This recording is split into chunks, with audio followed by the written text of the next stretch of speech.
कङ्गणम्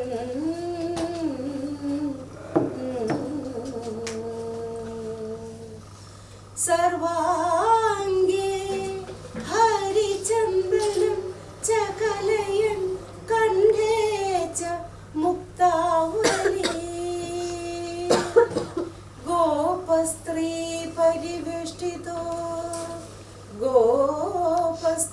परिवेष्टितो विजयदे Gopal Gopal Chudamani.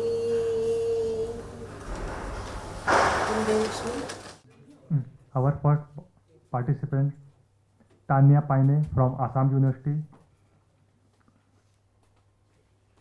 Title is Upanishadsu Jagat Srishti Siddhantanam Vishleshanaatmakam Adhyanam.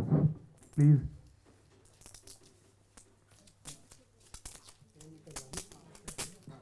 One announcement. There is 8 minutes. After that, you will hear the beep sound from the mobile, and after that you have to conclude within 2 minutes. 8 plus 2. Okay. Please keep in mind this time frame. Okay. सर्वाभ्यश्च नमो नमः. मम विषय अस्ति उपनिषत्सु जगत्सृष्टिसिद्धान्तानां विश्लेषणात्मकम् अध्ययनम्. अखिलस्य जगत्संसारस्य सृष्टिविषयकाः प्रश्नाः अस्माकं मनसि सदैव जायन्ते. वैदिककालात् आरभ्य साम्प्रतं जगत्सृष्टिविषये विद्वांसः बहुमतानि दत्तवन्तः. अस्य जगतः कर्ता को आसीत्, जगतः सृष्टिः कथम् अभवत्, सृष्टिक्रमः कीदृशः आसीत् इत्यादीनां विषये स्वभावत एव प्रश्नाः आगताः. एतेषां गूढरहस्यानां विषये बहुकालात् पूर्वे एव ऋषयः भिन्नमतानि उपस्थापितवन्तः. वैदिकसूक्तेषु भिन्नरूपेण सृष्टितत्त्वः उपस्थापितः अभवत्. हिरण्यगर्भसूक्त, कालसूक्त, नास्लीयसूक्त, पुरुषसूक्तेषु जगदुत्पत्ति, जगत्कर्ता, सृष्टिप्रक्रिया, सृष्टिक्रम, जगतः स्थितिः, विनाशस्य इत्यादि विषये मन्त्रद्रष्टारः ऋषयः बहुप्रकारेण विवेचनं कृतवन्तः. वैदिकवाङ्मयस्य ज्ञानकाण्डरूपेण परिगणितासु उपनिषत्सु जगत्सृष्टि, सृष्टिक्रम, सृष्टिकर्ता, सृष्टेः कारणम् इत्यादिषु विषयेषु प्रकृष्टरूपेण आलोचनम् उपलभ्यन्ते. भिन्नासु उपनिषत्सु जगत्सृष्टिप्रसङ्गे भिन्नरूपेण उपदेशाः प्राप्यन्ते. मुख्यतः उपनिषत्सु जगत्सृष्टेः कारणरूपेण ब्रह्म एव स्वीकृतं. तस्यैव विविधानि नामान्तराणि उपलभ्यन्ते. कस्याम् उपनिषदि जगत्कारणत्वेन आत्मा स्वीक्रियते, कस्यां हिरण्यगर्भः, कस्यां तु मृत्युः, कस्यां प्रजापति एव स्वीक्रियते. एकस्य अनिर्वचनीयशक्तेः भिन्ननामानि प्राप्तानि, येषां मध्ये तात्विक अन्तरः न दृश्यते. सृष्टिक्रमोऽपि भिन्नासु उपनिषत्सु भिन्नरूपेणैव उपस्थापितोऽस्ति. भारतीयदर्शनपरम्परायामपि विविधप्रकारेण सृष्टितत्त्वः उपस्थाप्यते. वेदान्तदर्शने वर्णिता सृष्टिप्रक्रिया अपि उपनिषद्भिः प्रभाविता दृश्यते. वेदान्ते पञ्चीकरणमाध्यमेन सृष्टिक्रमः वर्णितोऽस्ति, यस्य प्रमाणरूपेण उपनिषदः त्रिविधकरणमेव गृह्यते. मुख्योपनिषत्सु सृष्टितत्त्वः, सृष्टिक्रमः, सृष्टिकर्ता इत्यादिषु विषयेषु आलोचना कथम् उपस्थापिता तस्मिन् विषये संक्षेपेण प्रतिपादनं करिष्यते. वैदिकवाङ्मयस्य कर्मकाण्ड-ज्ञानकाण्डभेदेन भेदद्वयं वर्तते. संहिताब्राह्मणारण्यकेषु मुख्यरूपेण कर्मणः अर्थात् वैदिकयागयज्ञानां विषये मन्त्राः दृश्यन्ते, अतः ते कर्मकाण्डरूपेण स्वीकृताः. परन्तु उपनिषत्सु विशुद्धरूपेण ज्ञानस्य प्रतिपादनं क्रियते, अतः उपनिषद्वेदस्य ज्ञानकाण्डरूपेण स्वीक्रियते. उपनिषद् वेदान्तनाम्ना अपि आख्यायते. यथोक्तं वेदान्तसारे वेदान्तो नाम उपनिषत् प्रमाणम्. समग्र वैदिकवाङ्मये उपनिषदां संख्या बहवः सत्त्वेऽपि मुक्तिकोपनिषदि 88 उपनिषदं विषये विवेच्यते. प्रामाणिक उपनिषदं संख्या 10, मतान्तरेण 12. मुक्तिकोपनिषदनुसारम् ईशकेन कठप्रश्नमुण्डमाण्डुक्यतित्तिरिः, ऐतरेयं च छान्दोग्यं, बृहदारण्यकं तथा. कौशितकीयोपनिषत्, श्वेतस्वतर-उपनिषदपि मुख्योपनिषद्रूपेण गण्यते. कठोपनिषदि सम्पूर्णसंसारः अश्वत्थवृक्षस्य रूपेणैव विवेचितः. अस्य संसाररूपस्य अश्वत्थवृक्षस्य मूलः ऊर्ध्वे अवस्थितः तथा शाखाः निम्ने अवस्थानं कुर्वन्ति। तत् मूलं शुभ्रं ज्योतिर्मयं तदेव ब्रह्म अपि च तदेव अमृतम् अविनाशी वा। तस्मिन्नेव ब्रह्मणि सर्वे लोकाः आश्रिताः सन्ति, कोऽपि तत् अतिक्रमं कर्तुं न शक्यते। अत्र प्रतिपादितः अश्वत्थवृक्षस्य अवयवसंस्थानः सृष्टिप्रक्रियां निर्दिशति। येन प्रकारेण बीजात् अंकुरोद्गमेन वृक्षः जायते, तस्मिन् फलपुष्पादि दृश्यते। अनेनैव अव्यक्तात् महत् अहंकार इन्द्रियाः उत्पन्नाः जाताः।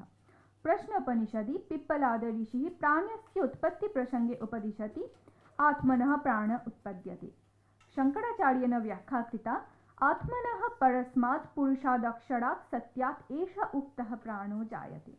यथा पुरुषम् अवलम्ब्य छाया वर्तते तथैव एतस्मिन् परमेश्वरे प्राणः समर्पितोऽस्ति। अपि च मानससंकल्पेन इच्छादि कृतकर्मानुसारेण च अस्मिन् शरीरे आगमनं करोति। अयं प्राण एव प्रजापति। अयं प्राणः प्रजापतिरूपेण मातृगर्भे विचरणं करोति। पितुः मातुश्च अनुरूपः सन् पुत्ररूपेण जातः भवति। स प्रजापतिः प्रजासृष्टेः अभिलाषी सन् तपस्यां कृतवान्। अनया तपस्यया मिथुनमुत्पद्यते यथा रैः प्राणस्येति। तस्मात् प्राणात् श्रद्धा, आकाशः, वायु, तेजः, जलं, पृथिवी, इन्द्रियः, मनः, अन्नम् एते सर्वे उत्पन्नाः भवन्ति। अन्नाद् वीर्यं, तपः, मन्त्राः, कर्म, लोकः, लोकेषु नाम इत्येते उत्पन्नाः जाताः। तदनन्तरं मुण्डकोपनिषदि अक्षरात् अर्थात् ब्रह्मणः अखिलस्य जगतः सृष्टिरभवत् एवम् उपदिश्यते।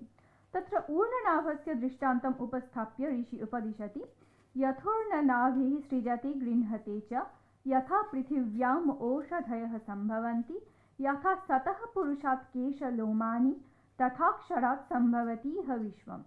ऊर्णनाभः यथा स्वशरीरात् तन्तून् सृजयति पुनः आत्मसात् च करोति, यथैव पृथिव्याम् ओषधिसमूहः तदभिन्नरूपेण उत्पद्यते, यथैव सजीवपुरुषदेहे केशलोमानि समुत्पद्यन्ते, तेनैव प्रकारेण अक्षरब्रह्मणः समग्रजगतः सृष्टिर्भवति। ऊर्णनाभः यथा कारणान्तरस्य अपेक्षां न कृत्वा स्वशरीरात् तन्तून् सृजति गृह्णाति च, तथैव समग्रजगत्प्रपञ्चः निमित्तान्तरम् अनपेक्ष्य अक्षरब्रह्मणः निमित्तं संसारचक्रे उत्पन्नः भवति। सृष्टेः क्रमविषये तत्रोच्यते यत् ब्रह्मणः सृष्टिसङ्कल्पेन अन्नं प्रकृतिर्वा जायते। प्रकृतेः प्राणस्वरूपः हिरण्यगर्भः, तस्मात् मनः, मनसः आकाशादयः सूक्ष्मभूतपञ्चकः, तस्मात् सप्तलोकाः, लोकेषु कर्म, कर्मसु अमृतं कर्मफलं वा उत्पद्यते। येन प्रकारेण सम्यक् प्रज्वलितात् पावकात् विस्फुलिङ्गाः निर्गताः भवन्ति, तेनैव प्रकारेण परब्रह्मणः निमित्तं जीवगणाः समुद्भूताः जाताः, तस्मिन्नेव ब्रह्मणि विलीनाः जाताः। अयं प्रत्यक्चैतन्यः स्वयं प्रकाशः निराकारः सर्वत्र विराजमानश्च, सजन्मरहितः शुद्धस्वरूपश्च। माण्डुक्योपनिषदि प्राप्यते यत् सर्वं हि एतद् ब्रह्म, अयमात्मा ब्रह्म, स्वयम् आत्मा चतुष्पाद। अस्य आत्मनः पादचतुष्टयं वर्तते। यथा वैश्वानर इति प्रथमपादः, तैजस इति द्वितीयपादः, प्राज्ञः इति तृतीयपादः, तुर्य इति चतुर्थपादः। स एव सर्वेश्वरः, सर्वज्ञः, अन्तर्यामी च, अपि तु सर्वस्य मूलकारणस्वरूपः। अयमेव भूतवर्गस्य उत्पत्तिस्थानं निलयस्थानं च। तैत्तिरीयोपनिषदि सृष्टेः उत्पत्तेः कारणरूपेण ब्रह्म एव स्वीक्रियते। विषयेऽस्मिन् प्रोक्तं सत्यं ज्ञानम् अनन्तं ब्रह्म। तद् ब्रह्म सत्यस्वरूपं, ज्ञानस्वरूपम्, अनन्तस्वरूपं च। स एव आत्मा। अस्मात् आत्मना आकाश उद्भूतो अभवत्। आकाशाद् वायुः जातः, वायोः अग्नेः सृष्टिरभवत्, तस्माद् अग्नेः आपः समुद्भूतः, अद्भ्यः पृथिवी जाता, पृथिव्या औषधयः समुत्पन्नाः, औषधिभ्यः अन्नं सृष्टम्, अन्नात् पुरुषः उद्भूतः, अनेनैव सम्पूर्णः सृष्टिरभवत्। तैत्तिरीयोपनिषदनुसारं सृष्टेः प्राक् इदं जगत् असद्रूपेण अव्याकृतब्रह्मरूपेण वा आसीत्। असत्शब्दवाच्यब्रह्मणः व्याकृतजगतः सृष्टिरभवत्। यथोच्यते असद्वा इदमग्र आसीत्, ततो वै सदजायत। असदः सदुत्पत्तेः मतम् अत्र उपस्थाप्यते। अर्थात् अस्यामुपनिषदि असत्कार्यवादः स्वीक्रियते। पुनः दृश्यते स परमात्मा प्रजासृष्टेः कामनम् अकामयत। स तपस्यां कृत्वा सर्वस्यैव सृष्टिं कृतवान् तत् सर्वं सृष्ट्वा तस्मिन्नेव प्रवेशम् अकरोत् सर्वे एव भूतवर्गाः ब्रह्मणः एव उत्पन्नाः जाताः ब्रह्मणा वर्धिता जाताः विनाशकाले सर्वे भूतगणाः ब्रह्मणि एव विलीनाः जाताः। ऐतरेय उपनिषदनुसारं जगतः मूलकारणम् आत्मा एव सृष्टेः प्राक् इदं जगत् आत्मरूपेणैव विद्यमानम् आसीत् अन्य किमपि नासीत् स आत्मा लोकसृजनार्थं दर्शनं कृतवान् तथा च लोकसमूहान् सृष्टवान् ते लोकाः यथा अम्भोलोकः मरीचिलोकः मरलोकः आपलोकश्चेति स आत्मा पञ्चभूतेभ्यः पुरुषाकारपिण्डं गृहीत्वा अवयवान् प्रयुक्तवान् तत्परं तं पुरुषमुद्दिश्य सङ्कल्पं कृतवान् तेन सङ्कल्पेन पुरुषाकृतात् पिण्डात् अण्डवत् मुखस्य उत्पत्तिरभवत् मुखाद् वागेन्द्रियः तस्मात् अग्नेः उद्भवः जातः तत्परं नासिकाद्वयं प्रकटितं नासिकाभ्यां प्राणः जातः प्राणात् वायुः सृष्टिरभवत् अनेन प्रकारेणैव तस्मात् आत्मनः दर्शनकारणात् पुरुषाकृतिविशिष्टात् पिण्डात् क्रमेण इन्द्रियगोलकः इन्द्रियाः इन्द्रियाणाम् अधिष्ठात्री देवताः आविर्भूताः अभवन् छान्दोग्योपनिषदि अखिलजगत्सृष्टेः मूलकारणरूपेण तत् एव स्वीक्रियते श्वेतकेतः प्रति आरुणि उपदिशति यत् सदैव सौम्य इदमग्र आसीत् एकमेवाद्वितीयम् अर्थात् सृष्टेः प्राक् इदं जगत् एकम् अद्वितीयं सद्रूपेण विद्यमानमासीत् तत्सत् प्रजासृष्ट्यर्थम् ईक्षणं कृतवान् तस्मात् तेजः सृष्टः अभवत् तस्य तेजसः ईक्षणकारणात् जलस्य सृष्टिरभवत् आपः ईक्षणं कृत्वा अन्यस्य सृष्टिं कृतवन्तः तेषां भूतानां त्रीणि बीजानि सन्ति यथा अण्डजं जीवजम् उद्भिज्जं चेति सा देवता अर्थात् सत्स्वरूपा देवता एतेषां तेज जल अन्नानां त्रिविधकरणस्य चिन्तां कृत्वा एतेषु आत्मारूपेण अनुप्रविष्टः सन् नामरूपे व्यक्तं कृतवान् तेजः अप् अन्नम् एतानि The question answer session. Let her conclude. 1 2 minutes. Don't shout. Okay. Stop. Okay. Let her 2 अस्तु minutes to conclude. Don't say. Okay वेदान्तदर्शनानुसारेण पञ्चीकरणेन जगदुत्पत्तेः प्रसङ्गे प्रमाणरूपेण त्रिविधकरणमेव स्वीक्रियते बृहदारण्यकोपनिषदनुसारं पूर्वे संसारमण्डले किमपि नासीत् इदं जगत् मृत्युना आवृतम् आसीत् पुनः श्वेताश्वतरोपनिषदि जगत्कारणत्वेन परमात्मनः त्रिगुणात्मकशक्ति एव स्वीक्रियते य अद्वितीयपरमात्मा समस्तकारणात् यथा नियमेन परिचालयति तस्य परमात्मनः सत्त्वरजस्तमादिगुणसमन्वितः शक्तिः जगत्कारणत्वस्य सहायरूपेण ब्रह्मवादिभिः दर्शितो अभवत् मुख्योपनिषत्सु जगत्सृष्टिविषयकतत्त्वानाम् आलोचनम् अत्र उपस्थापितः तत्र दृश्यते यत् भिन्नासु उपनिषत्सु सृष्टिप्रक्रिया सृष्टिक्रमः भिन्नरूपेण प्रतिपादितः कठोपनिषदि जगत्संसारम् अश्वत्थवृक्षस्य सदृशम् उपस्थाप्यते जगत्कर्तारूपेण ब्रह्म आत्मा वा स्वीक्रियते प्रश्नोपनिषदि आत्मनः प्राणस्योत्पत्तिः स्वीक्रियते मुण्डकोपनिषदि अक्षरब्रह्मणः सम्पूर्णसृष्टेः मतं स्वीकृतं छान्दोग्योपनिषदि सत्स्वरूपात् जगतः सृष्टिरभवत् इति मतम् उपस्थापितः कुत्रापि असत्कार्यवादः कुत्रापि सत्कार्यवादः स्वीक्रियते अनेनैव दृश्यते जगत्कारणरूपेण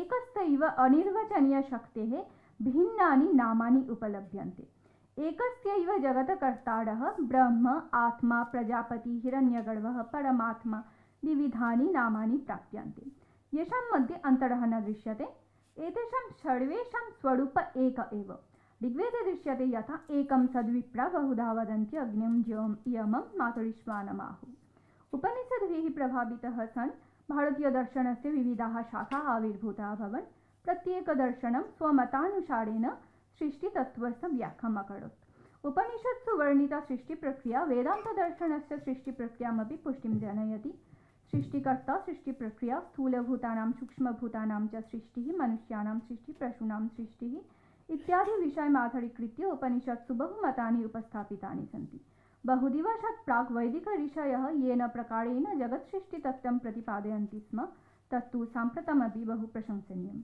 धन्यवादः Thank you, ma'am. Okay. Question answer session. Anyone has a question? One can ask. Anyone, please.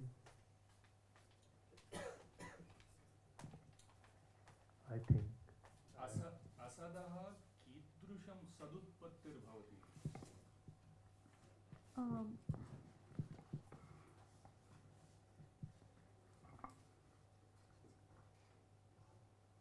असदः सदुत्पत्तिर्भवति इति तत्र असत्कार्यवादः स्वीक्रियते, किन्तु ते स्वीक्रियन्ते यथा असद् अर्थात् पूर्वे किमपि नासीत्, तत् असत् शब्दवाच्य ब्रह्मणः एव सर्वेषां जगत् प्रक्रिया सृष्टिम् अभवत्, सर्वस्य जगतः सृष्टिः अभवत्, तत् असत् शब्दवाच्य ब्रह्मणः। कस्य मतमेतत्? मैं तैत्तिरीयोपनिषदनुसारम् इदं मतं स्वीकृतम्। वेदान्तिनां मतमेतत्?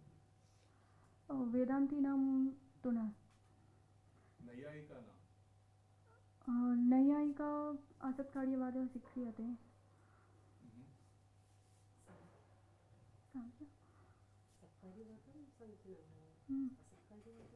नैयायिकानां परिणामवादं आरम्भवादः। नैयायिका वैशेषिकं। रामानुजाचार्यस्य कारणवादः, आचार्य रामानुजस्य, वल्लभाचार्यस्य शुद्धद्वैतवाद।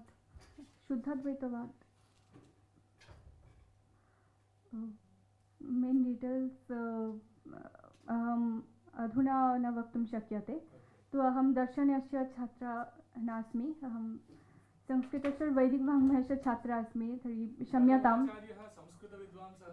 आम् महोदय, तु अहं दर्शनविषये विस्तरेण न जानामि। वल्लभाचार्यस्य विषयेपि अहं न ज्ञातम्। भास्कराचार्य, वल्लभ, आचार्य शंकर, ब्रह्मपरिणाम, ब्रह्मविवर्त, विज्ञानवाद, वसुबन्धु। धन्यवाद।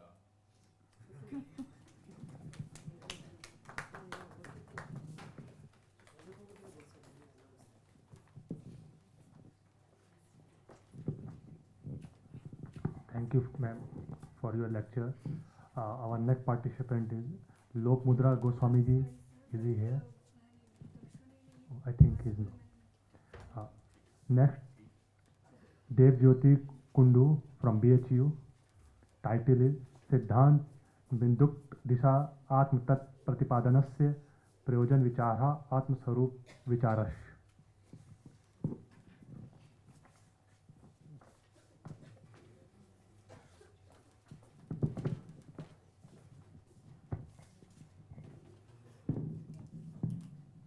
ओम श्री परमात्मने नमः। सर्वेभ्य नमः। मम शोधपत्रस्य शीर्षकमस्ति सिद्धान्तबिन्दुक्तदिशा आत्मतत्त्वप्रतिपादनस्य प्रयोजनविचारः आत्मस्वरूपविचारश्च। सिद्धान्तबिन्दुः इति कश्चित् ग्रन्थः, यः श्रीमधुसूदनसरस्वतिना विरचितः, यश्च दशश्लोकी इति ग्रन्थस्य आधारेण मधुसूदनसरस्वतिना व्याख्यानात्मकत्वेन विरचितः। दशश्लोकी इति दशानां श्लोकानां सम्मिलिततया एकः ग्रन्थः, यत्र वेदान्तस्य बहूनां सिद्धान्तानाम् एकत्र समावेशः विद्यते। नैके सिद्धान्ताः वेदान्तसिद्धान्ताः यथा आत्मनः किं स्वरूपम्, आत्मा कथं प्रतिपादयितुं शक्यते इति सर्वे एतादृशाः विचाराः तत्र दशश्लोकी ग्रन्थे सन्ति। तेषामेव विचाराणां विस्तृततया व्याख्यानं सिद्धान्तबिन्दुग्रन्थे मधुसूदनसरस्वतिना कृतमस्ति। सिद्धान्तबिन्दौ उपोद्घाते अर्थात् प्रस्तावना इत्यत्र तत्र आत्मतत्त्वप्रतिपादनस्य किं प्रयोजनम् इति विषये मधुसूदनसरस्वतिना विस्तरेण प्रतिपादितम्। वयं सर्वे जानीमः आत्मनः किं स्वरूपमिति अद्वैतवेदान्ते विस्तरेण अस्ति। तर्हि आत्मतत्त्वं तु प्रतिपादनीयम्। आत्मतत्त्वस्य प्रतिपादने किं प्रयोजनं, कथमहम् आत्मतत्त्वं प्रतिपादयामि इति उपोद्घाते मधुसूदनसरस्वतिना विस्तरेण प्रतिपादितं। यथा मया अत्र आदौ काचित् शङ्का आगच्छति, इदं पदेन निर्देशः येषाम् अनात्मवस्तूनां भवति तेभ्यः अनात्म्यभ्यः विवेकेन अहङ्कारास्पदम् आत्मानं वयं साधयामः। अर्थात वयं यद् जानीमः, यथा अहं देवज्योतिः, सः रामः, सः श्यामः इति वयं यद् जानीमः तद् नामरूपाभ्यां जानीमः। वस्तुतः वयम् आत्मस्वरूपाः, किन्तु उपाधिभेदेन नामरूपभेदेन अस्माकं भिन्नता प्रतीतिः भवति। तर्हि अहमिति भिन्नः, इदमिति भिन्नम्। अहमिति विवेकः सर्वेषाम् अपि अस्माकम् अस्ति एव। अतः उच्यते सर्वोऽपि लोकः अहमस्मीति प्रत्येति दुःखञ्च अनुभवति। तेन ज्ञातमेव विवेकं पुनः भगवान् शङ्करः ग्राहयति। अतः ज्ञातस्यैव पुनर्ज्ञापनं भवति चेत् तत् निष्प्रयोजनं। यदि वयम् आत्मानं जानीमः, अहं देवज्योतिः इति जानीमः, तर्हि पुनः आत्मनः व्याख्यानं कथम्? आत्मनः स्वरूपं तु अस्माभिः ज्ञायते एव, तर्हि पुनः आत्मनः व्याख्यानम्, आत्मनः प्रतिपादनं किमर्थम् इति शङ्का पूर्वपक्षिणां भवति। तस्य उत्तरेण श्री मधुसूदनसरस्वतिना अत्र उक्तं, चैतन्येन यद् भासितं भवति तत् चिद्भास्यं, तेन चिद्भास्यत्वेन लक्षणेन इदम् इति बुद्धिविषयाणामपि देहेन्द्रियमनसामपि प्रतिभासतः अहङ्कारास्पदत्वेन तद् अविवेकात्। देहेन्द्रियमनसां वस्तुतः इदंकारास्पदत्वम् अस्ति, तथापि अज्ञानतः अहङ्कारास्पदत्वेन ग्रहणं भवति। अहं तु आत्मा, परन्तु नाम, मम किञ्चित् नाम अस्ति, किञ्चित् रूपम् अस्ति इति उपाधिभेदात् सर्वेषां भिन्नता प्रतीयते, परन्तु वस्तुतः तत्र भिन्नता नास्ति एव। सर्वे आत्मस्वरूपाः एव, किन्तु नामरूपाभ्यां तत् अज्ञानवशाच्च तद् भिन्नमिति प्रतीयते। तत्र आत्मतत्त्वप्रतिपादकप्रमाणविचारः अपि मधुसूदनसरस्वतिना उक्तम्। आत्मतत्त्वप्रतिपादनस्य प्रतिपादकप्रमाणानि कानि इति उच्यन्ते इति शङ्कायां तत्त्वमसि, अहं ब्रह्मास्मि इत्यादि वेदान्तवाक्यमेव प्रमाणमस्ति इति उच्यते। तत्र तत्त्वमसि इति महावाक्यस्य विस्तरेण वर्णनमस्ति। यथा त्वं पदस्यापि वयं जानीमः तत् इति पदेन सर्वज्ञत्वादिविशिष्टं चैतन्यमुच्यते, त्वं पदेन अल्पज्ञत्वादिविशिष्टं चैतन्यमुच्यते। तर्हि तत् त्वम् इत्यनयोः अभेदः यदा भवति तदा तत् त्वमसि इति वाक्यस्य, इति महावाक्यस्य अर्थः सम्यक् अवगम्यते। अत्र त्वम् इति नैके स्वीकुर्वन्ति। त्वम् इति किं तदुच्यते, यथा देहाकारेण परिणतानि चत्वारि भूतान्येव त्वं पदार्थः इति चार्वाकानां मते पदार्थचतुष्टयमस्ति। पृथिवी, जलं, तेजः, वायुः इति एव एतत् सर्वमेव भूतचतुष्टयं चार्वाकानां मते। तथा चक्षुरादीनि एव त्वं पदार्थः इति अन्ये कथयन्ति। अन्ये केचन चक्षुरादीनि एव त्वं पदार्थः इति त्वं पदस्य अर्थं वदन्ति। मिलितानि इति अन्ये, मनः इत्येके, प्राणः इति अन्ये, सौगताः बौद्धास्तु क्षणिकं विज्ञानमेव त्वं पदार्थत्वेन कथयन्ति। शून्यमेव तत्त्वम् आत्मा इति वर्णयन्ति माध्यमिकाः। दिगम्बरास्तु देहेन्द्रियातिरिक्तः देहपरिणामः एव आत्मा इति प्रतिपादयन्ति। आत्मा कर्ता भोक्ता जडः विभुः इति वैशेषिकतार्किकप्राभाकराः। भाट्टास्तु जडः आत्मा त्वं पदार्थः स च बोधात्मकः इति वर्णयन्ति। भोक्तैव केवलमात्मा न तु कर्ता, स बोधात्मकः ज्ञानस्वरूपः इत्येवं वर्णयन्ति सांख्याः, पातञ्जलाश्च। एतत् सर्वम् उक्त्वा अद्वैतवेदान्तमते त्वं पदस्य कः अर्थः इति मधुसूदनसरस्वती उक्तवान्। अविद्यया कर्तृत्वादिभाग परमार्थः निर्धर्मकः परमानन्दबोधः एव औपनिषदाः। औपनिषदाः अर्थात् उपनिषदि येषां विश्वासः अस्ति, वेदान्तिनो वा, तेषां मते आत्मा त्वं पदस्य एवम् अर्थः भवति इति मधुसूदनसरस्वतिना उक्तं। ततः तत्त्वमसि इति पदस्य विचारकाले उक्तं यत् तत्त्वमसि इत्यत्र प्रयुक्तयोः तत्त्वमिति पदयोः प्रकृतवाक्यानुकूलता वर्तते। अतः अन्यतः कथञ्चिदपि प्रमाणान्तरेण तदर्थज्ञानं न भवति इत्यतः शास्त्रेणैव तदर्थः अवगन्तव्यः। वयं लोकभाषायां कस्यचनापि वस्तुनः अर्थम् अवगच्छामः, परन्तु सा अर्थः सम्यग् वा असम्यग् वा इति विचारः अस्माभिः कर्तुं न शक्यते। तद् अवगन्तव्यं शास्त्रादेव। शास्त्रं यत् अस्मान् निर्दिशति तदेव अवगन्तव्यम् इति मधुसूदनसरस्वती अपि तदीयग्रन्थे उक्तवान्। एवम् अग्रे विचारसार्थक्यविचारः इति अपि प्रतिपादितं। यथा तत्त्वमसि इत्यादि वाक्ये लक्षणाभ्युपगमः व्यर्थः इति पूर्वपक्षिणां शङ्का। साक्षात् तस्मादेव वाक्यात् बोधो भवति। वाक्यस्य श्रवणं जायते चेत् तस्मात् वाक्यात् तु बोधः तु जायते, कश्चित् बोधस्तु जायते। तर्हि तत्त्वमसि इति वाक्यप्रयोगे अपि कश्चित् बोधः स्यात्, तर्हि किमर्थं शास्त्रस्य प्रवृत्तिः इति पूर्वपक्षिणामपि काचित् शङ्का। तत्र वेदान्ताः स्वतः प्रमाणभूताः इति सिद्धान्तः अस्ति। ते निर्विकल्पकं साक्षात्कारं स्वयमेव जनयन्ति, तथापि ते मन्दबुद्धीनां वादि विप्रतिपत्तिज संशयप्रतिबन्धेन अज्ञाननाशे असमर्था एव भवन्ति। अज्ञाननाशे असमर्थाः भवन्ति इत्यतः शास्त्रस्य अनुसरणं कर्तव्यम् इति सिद्धान्तः। अग्रे आत्मनः किं स्वरूपम् इति विषये 10 श्लोकी ग्रन्थे शङ्कराचार्येण श्लोकाकारेण तु प्रतिपादितम्।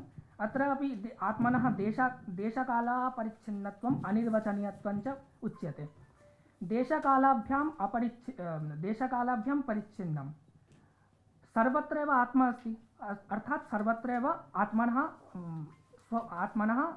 आत्मा सर्वत्र अस्ति इत्यतः देशकालाभ्याम् अपरिच्छिन्न इति उच्यते। अथ च अनिर्वचनीयः आत्मा अनिर्वचनीयः। किमर्थं वयं दृष्टवन्तः, न तत्र वाक् गच्छति, न तत्र चक्षुर्गच्छति, न वाक् गच्छति, नो मनः इति केनोपनिषदि वयं पश्यामः। तत्र न वाक् गच्छति, वाचाम् अगोचरः भवति आत्मा। अपि च अन्यत्रापि श्रुतिषु वयं दृष्टवन्तः यत् आत्मा यः आत्मनः साक्षात्कारं कृतवान् स एव आत्मनः स्वरूपं किम् इति वक्तुं शक्नोति, किन्तु आत्मनः साक्षात्कारे सति तस्य मुक्तिर्भवति। तर्हि वस्तुतः आत्मनः स्वरूपं किम् इति अस्माभिः न ज्ञायते। अस्मिन् विषये एव अत्र विस्तरेण प्रतिपादितं। तस्मात् ततः परम् आत्मनः अविनाशित्वं साक्षित्वं च। आत्मा साक्षी अपि भवति, अविनाशी अपि भवति। आत्मनः विनाशः न कदापि सम्भवति, यतोहि आत्मा नित्यः। एवम् अग्रे आत्मनः प्रतिबिम्बत्वविचारोऽपि अस्ति। ततः अध्यासविषये 10 श्लोकी ग्रन्थे एव प्रथमश्लोके न तत्र सूर्यो भाति न प्रथमश्लोके न भूमि एवं यः श्लोकः अस्ति तस्य श्लोकस्य व्याख्यायां मधुसूदनसरस्वती उक्तवान्। अध्यासविषये सम्यक् चर्चा तत्र विराजते। तत्र आत्मनि अनात्मा अध्यस्यते अथवा अनात्मनि आत्मा वा इति अध्यासविषये तत्र महान् विचारः वर्तते। आत्मनि अनात्मा वा अध्यस्यते, अध्यासस्तु भवति इति सर्वैः ज्ञायते, परन्तु यः आत्मा अस्ति तस्मिन् आत्मनि अध्यासः अनात्मनः भवति अथवा अनात्मनि आत्मनः अध्यासः भवति इति शङ्का। तत्र सिद्धान्तः आत्मनि अनात्मनः अध्यासः भवति। तस्मिन् सिद्धान्ते पुनरपि काचित् शङ्का आगच्छति।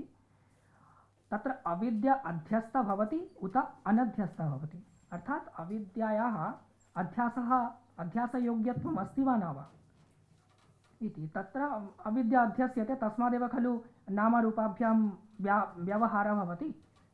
तस्मात् अध्यासविषये एवम् उक्त्वा अग्रे अज्ञानस्वरूपं तदध्यासकारणात् कथं व्यवहाराः भवन्ति इति विविधश्रुतियुक्तिपुरस्सरम् अपि च पूर्वपक्षिणां शङ्कानिवारणपुरस्सरं मधुसूदनसरस्वतिना विस्तरेण प्रतिपादितवान्। अहं केवलं सूत्रात्मकतया अत्र प्रतिपादितवान् इति उक्त्वा अत्रैव विरमामि। सर्वेभ्यः नमो नमः।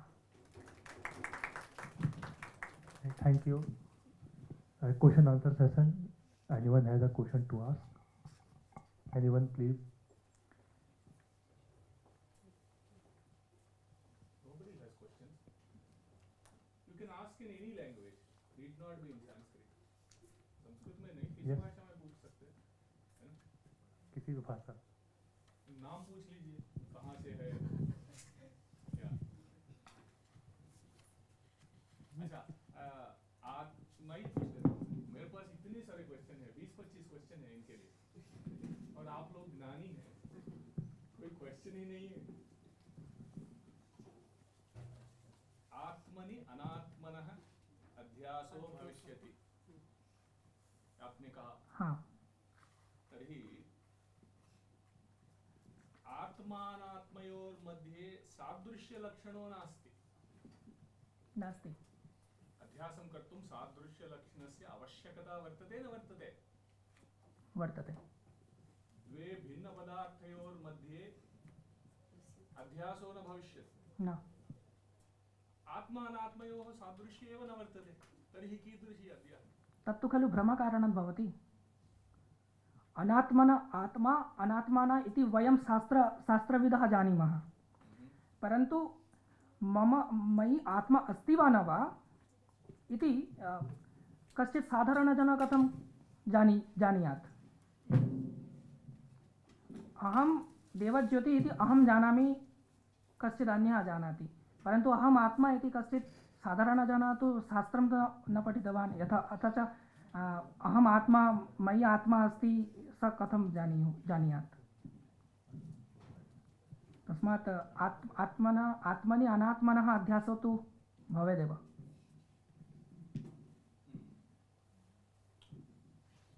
मुझे नहीं लगा क्वेश्चन पकड़े.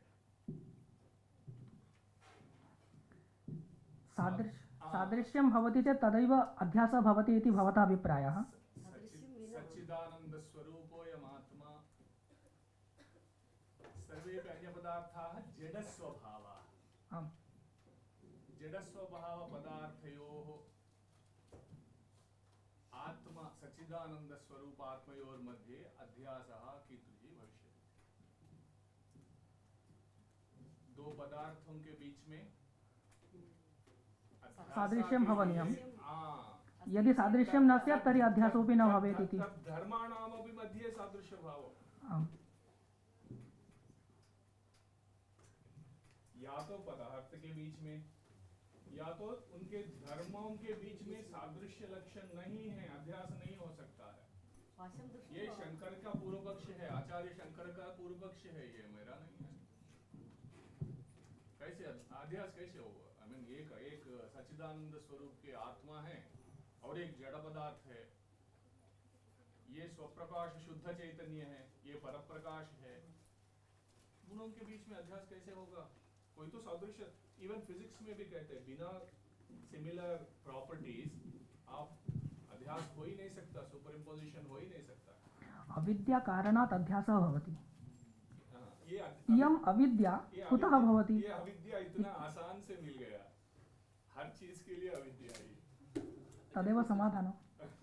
Professor, one thing that is he was saying about अविद्या है तो कॉन्फ्रेंस हो रहा है हमारा, नहीं तो होता ही नहीं. that धर्मी सच्चित आनंद इस धर्म नहीं, आप उनसे पूछिए. हाँ. क्या ये वो भी प्रॉपर्टी है क्या? सत्य चित्त आनंद अभी property की बात कर रहा है. सादृश्यम् अस्ति चेत् तत्र सादृश्य के लिए अध्यासस्य सच्चित आनंद जो लक्षण आप अवसरो तो ये ब्रह्म के गुण है, विशेषण है, क्या है? गुणस्तु नास्ति. What is it? ब्रह्म निर्गुणः इति अस्माभिः ज्ञायते. सच्चित आनंद लक्षण ब्रह्मणः तत् स्वरूपमिति वक्तुं शक्यते. ब्रह्म कीदृशमिति प्रश्ने सति ब्रह्म सद्रूपं चिद्रूपम् आनन्दरूपं च इति वक्तुं शक्यते.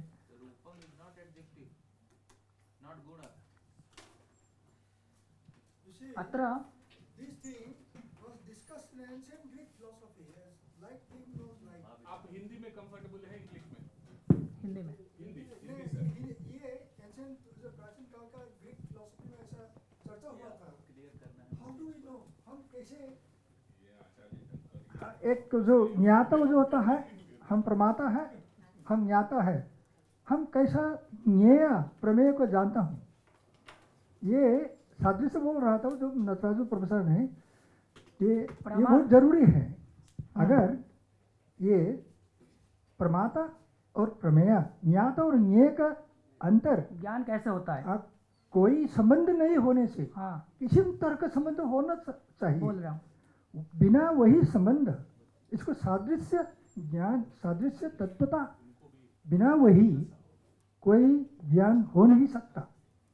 And this is exactly what underlies in the epistemology of Advaita वेदांत।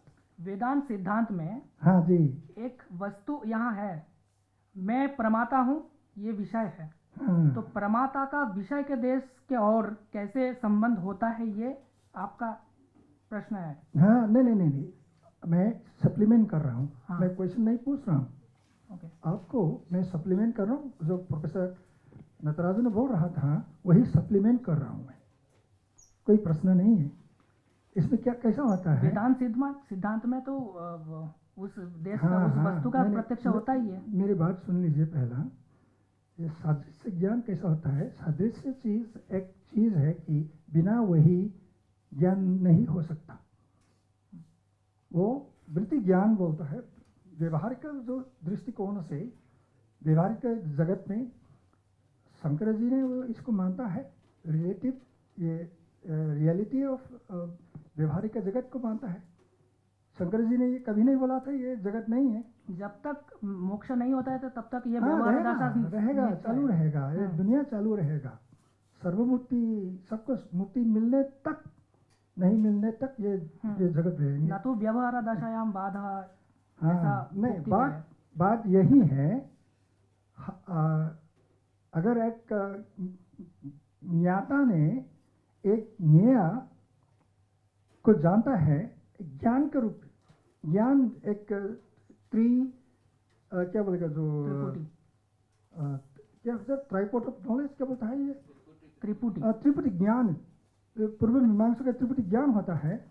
वही रूप में ज्ञान से ज्ञाता और ज्ञेय को ये संबंध देता है। ये कैसा आ जाता है? वो बिना सदृश ज्ञान नहीं होगा। यही सप्लीमेंट कर रहा था मैं। इसमें मैंने एंशिएंट ग्रीक फिलोसफी का लाइक नोज लाइक, इसको लॉ ऑफ कन्फर्मिटी भी बोलता है। मैंने थोड़ा रिसर्च किया है इसमें, just to augment my view. इसमें कैसा क्या निकल गया कि ये और अल्टरनेटिव व्यू, जो अल्टरनेटिव व्यू में बोलता हूँ, रेने डेकार्टेस, वो जो father of modern western philosophy है, उसके ड्युअलिटी में नॉलेज कैसा होता है वो एक्सप्लेन कर नहीं सकता है। इसको कार्टेशियन एंजाइटी बोलता है, Cartesian anxiety, spectators view of knowledge. अगर आपका अंतरात्मा से बाहर नहीं निकल चुका है, सब्जेक्टिविटी में फंस के रह चुका था रेने डेकार्टेस। ऑब्जेक्टिव नॉलेज कभी साइंटिस्ट भी, ये साइंटिस्ट लोग बहुत चीज़ें बोलते हैं, objective scientific knowledge, this and that. अगर इन लोगों के साथ द्वैत भाव होने से, भेदभाव होने से ज्ञान नहीं होगा।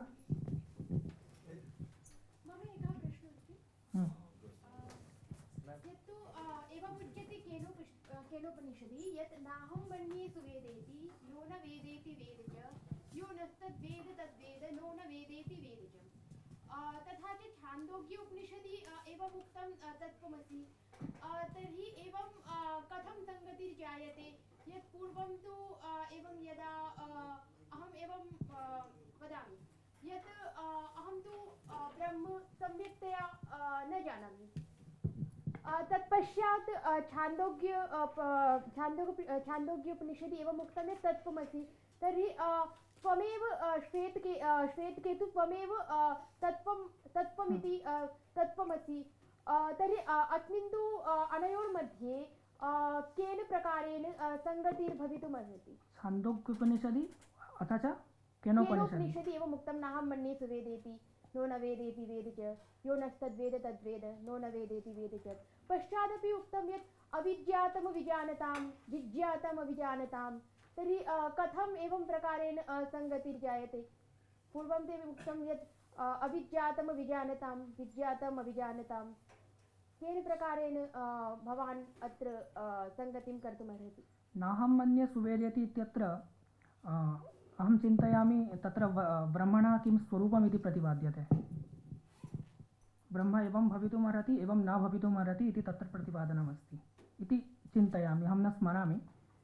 छान्दोग्योपनिषदि तु श्वेतकेतुं प्रति तस्य पिता वदति यत् आत्मा तत्त्वमसि इति पदेन उच्यते, आत्मा एवमस्ति, तत् यद् ब्रह्म तदेव त्वमसि।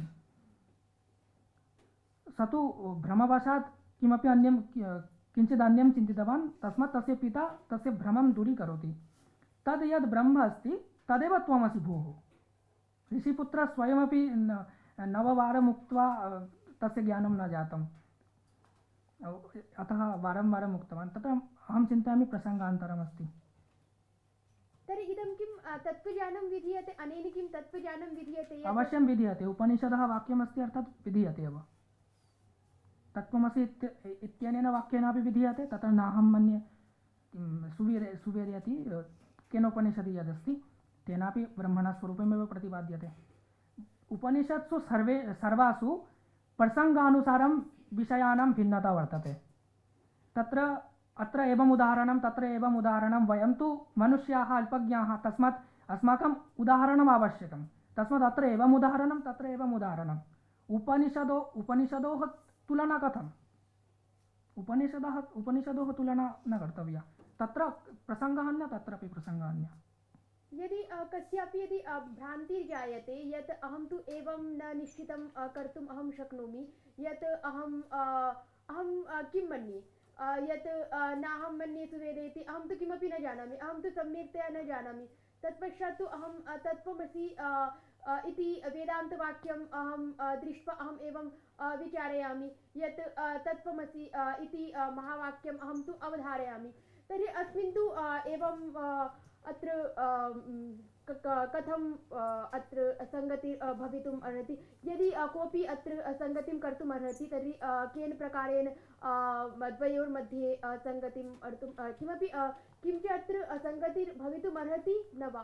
ब्रह्मज्ञानं मम अस्ति इति अहं तु सर्वेभ्यः न वदामि, ब्रह्मज्ञानं मम अस्ति भोः पश्यतु, अहं न जानामि इति तत्र केनोपनिषदि अस्ति। परन्तु तत्त्वमसि इत्यत्र ब्रह्म यदस्ति तदेव त्वमसि इति उच्यते। मम ब्रह्मज्ञानम् अस्ति श्वेतकेतु कदापि न उक्तवान्। अहं ब्रह्मस्वरूपं, त्वं ब्रह्मस्वरूपः इति तस्य पिता तं बोधयति।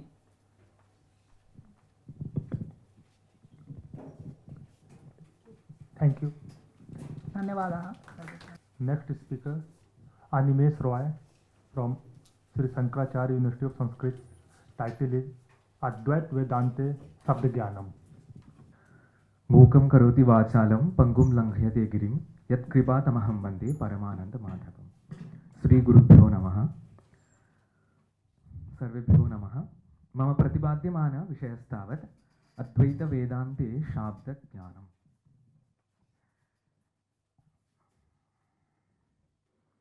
कस्माच्चित् वाक्यात् यदा शाब्दबोधो जायते तत् कथं जायते? वाक्यस्य तात्पर्यं कथम् आलोचनीयं? वाक्यघटकानां पदानां कुत्र कुत्र शक्तिः कल्पनीया? पदार्थबोधापेक्षया कोऽयं वाक्यार्थबोधः? वाक्यतात्पर्ये निर्णीते तादृशतात्पर्यार्थप्रतीत्यनुसारं पदार्थानां परस्परान्वयः कथं कल्पनीयः इति नैके संशयाः यदा उपस्थापिताः भवन्ति तदा एतेषां प्रश्नानां समाधानार्थम् अस्माकं पण्डिताः गम्भीरान् विचारान् कुर्वन्त्येव। एवं प्रायेण नैयायिकाः वदन्ति अन्वयांशः यः शाब्दबोधे भासते तस्मिन् अन्वयांशे कस्यापि शक्तिः नापेक्षते, किन्तु पदानां सह समभिव्याहारमात्रेण स्वयमेव सह सम्बन्धः भासते। मीमांसकास्तु वदन्ति तत्र काचन वृत्तिः अपेक्षते, वृत्तिं विना अन्वयांशः शाब्दबोधे भासितुं नार्हति। तत्र प्राभाकराः भाट्टाश्च इति विविधाः मीमांसकाः सन्ति। भाट्टमीमांसकानाम् अभिमतः पक्षः भवति अभिहितान्वयवादः, प्राभाकराणां तु अन्विताविधानवादः। अद्वैतवेदान्ते उभयोरपि वादयोः विचारसहत्वम् अङ्गीक्रियते, परन्तु सम्प्रदायभेदेन मतभेदः विद्यते। यद्यपि उभयोरपि वादयोः अद्वैतवेदान्ते अखण्डार्थनिर्णये ग्रहणयोग्यत्वं विद्यते, तथापि वेदान्तग्रन्थेषु एकस्य अङ्गीकारे सति अपरस्य खण्डनं तु विहितमेव। तत्र शाब्दज्ञानं नाम किम् अधुना उच्यते। किं नाम शाब्दज्ञानम् इति विवक्षायाम् इदं वक्तुं शक्यते। शब्दप्रमाणात् जायमानं ज्ञानमेव शाब्दज्ञानं। यथा अयं माम् एवं बोधयति, ज्ञापयति, नियोजयति, कल्पयति इत्याकारकं ज्ञानं साधारणतया शाब्दज्ञानं भवति। व्यवहारदशायां तत्र यदा वाक्यानि उच्चारयामः तदा तस्य किम् उद्देश्यमस्ति इति चेत् यं प्रति वाक्यं प्रयुज्यते सः वाक्यार्थम् अवगच्छेत् इति वाक्यरचयितॄणाम् आशयः भवति। वाक्यानि न पदार्थज्ञानार्थम् उच्चार्यन्ते अपितु अज्ञातस्य वाक्यार्थस्य अवगमनार्थमेव। तदेव तत्र उद्देश्यमस्ति। यथा वाक्यस्थले बालकः विद्यालयं गच्छति इत्यत्र गमनक्रियायाः बालकस्य च यः सम्बन्धः प्रतीयते तत्र कोऽपि अनुपपत्तिः अनुमानं वा न भवति। भवति चेत् प्रश्न एव न भवेत् सः कुत्र गच्छति इति। तस्मात् शाब्दज्ञानस्य एतत् सामर्थ्यमस्ति यत् उपस्थितयोः पदार्थयोः सम्बन्धविशेषं बोधयति। अद्वैतवेदान्ते तु प्रमाणभूतं वाक्यं किमिति विवक्षायां परस्मिन् ब्रह्मणि लब्धतात्पर्यानि वाक्यान्येव प्रमाणिकानि। यथा सत्यं ज्ञानमनन्तं ब्रह्म इत्यादि शब्दप्रमाणात् ब्रह्मस्वरूपविषये बोधः जायते, तथा च तत्त्वमसि अहं ब्रह्मास्मि इत्यादि शब्दप्रमाणात् एव अखण्डार्थबोधः ततः ब्रह्मसाक्षात्कारो भवति। तदर्थं षड्विधतात्पर्यलिङ्गान्यपि उक्तानि। उपक्रमोपसंहारो अभ्यासो पूर्वदाफलम् अर्थवादोपपत्ति च लिङ्गं तात्पर्यनिर्णये। अत्र अनेक अवान्तरवाक्यनिचयात्मके एकार्थप्रधानके सन्दर्भे बहूनाम् अर्थानां प्रतीयमानत्वात् कस्मिन्नर्थे तात्पर्यविषयत्वं प्राधान्येन वर्तते इत्येतद् निर्णयाय इमानि तात्पर्यलिङ्गानि उपयुज्यन्ते। तस्मात् शब्दप्रमाणं शाब्दबोधप्रक्रिया तज्जन्यज्ञानं च अद्वैतशास्त्रे अतीव महत्स्थानम् अलङ्करोति। शब्दस्य बोधे प्रधानतया द्विधा प्रक्रिया प्रसिद्धा वर्तते। तत्र प्राभाकराणाम् अन्विताविधानवादः, अनन्तरं भाट्यमीमांसकानाम् अभीतन्वयवादः इति सर्वैः ज्ञायते। उभयोः वादयोः मध्ये किं समानम् इति चेत् आदौ वाक्यश्रवणं ततः पदज्ञानं, पदाज्ञानानन्तरं पदार्थज्ञानं, पदार्थज्ञानानन्तरं वाक्यार्थबोधः। तत्र पदपदार्थयोः ज्ञानं साधनं वाक्यार्थबोधश्च उद्देश्यं भवति। अन्यत् सर्वं तु तत् साधनतया उपयोक्तव्यम्। एवञ्च पदपदार्थयोः ज्ञानानन्तरम् आकाङ्क्षा, योग्यता, सन्निधयश्च अपेक्षते। एतत् त्रितयम् अस्ति चेत् तदा एव वाक्यार्थबोधः सम्भवति इति उभयमतसाधारणी प्रक्रिया वर्तते। अस्मिन् प्रसङ्गे अभीतान्वयवादिभिः आकाङ्क्षाद्यनन्तरं तात्पर्यवृत्तिः स्वीकृता भवति, अर्थात् तात्पर्यार्थ एव वाक्यार्थः। अन्विताभिधानवादिनां मते वाच्य एव वाक्यार्थः इति उच्यते। तर्हि अनयोः वादयोः मध्ये भेदः कुत्र इति चेत् वाक्यार्थबोधस्य हेतौ। वाक्यार्थबोधस्य कृते असाधारणकारणत्वेन किं स्वीकरणीयम् इति जिज्ञासायाम् अभीतान्वयवादिनः वदन्ति वाक्यार्थज्ञानस्य अव्यवहितपूर्वं पदार्थज्ञानं तिष्ठति, अतः पदार्थज्ञानमेव शाब्दबोधे कारणं, पदज्ञानं तु पदार्थोपस्थित्यर्थम् एव अपेक्षते। अद्वैतवेदान्ते अनयोः वादयोः विचारसहत्वं तु वर्तते, परन्तु सम्प्रदायभेदेन भेदः वर्तते। यथा विवरणवादिनाम् एकं मतमस्ति, भामतीकारादीनाम् एकं मतमस्ति, पुनः वार्तिककाराणामपि मतमस्ति। अत्र भामतीकारादिभिः कैश्चित् आचार्यैः अन्विताविधानवादे दोषाः अपि उद्भाविताः, परन्तु अन्विताविधानवादस्य ग्रहणं न दोषाय अपितु अभीतान्वयवादग्रहणे महद्गौरवम् इति विवरणसम्प्रदायानुसारिणं मतम्। अत्र अधुना विवरणवादिनां मतं पश्यामः। अनयोः वादयोः मध्ये युक्ततरः ग्रहणयोग्यश्च कः इत्यस्मिन् विषये विवरणसम्प्रदायानुसारिभिः तत्त्वशुद्धिकारैः श्रीज्ञानघनाचार्यैः स्वग्रन्थे संशयपूर्वपक्षनिराकरणपुरस्सरं सिद्धान्तपक्षः उपस्थापितः दृश्यते। तत्र पूर्वपक्षः अयमस्ति, देवदत्तशुक्लां दण्डेन गामानय इत्यादि शब्दश्रवणसमनन्तरं प्रतिपत्तुः प्रवृत्तिलिङ्गेन आदौ बालस्य अविशेषेण वाक्यार्थसामर्थ्यं प्रतिपद्यते, तदनन्तरं गां चारय तुरगमानय इत्यादि प्रयोगान्तरेषु गोपदोद्धारेण शास्त्रादीवत् अर्थमात्रस्य उद्धारदर्शनात्, तुरगपदप्रक्षेपे च केसरादिमत् अर्थमात्रप्रक्षेपदर्शनात् गवादिपदानां गवादिस्वरूपमात्र एव सामर्थ्यम् अस्ति इति बालकेन अवगम्यते।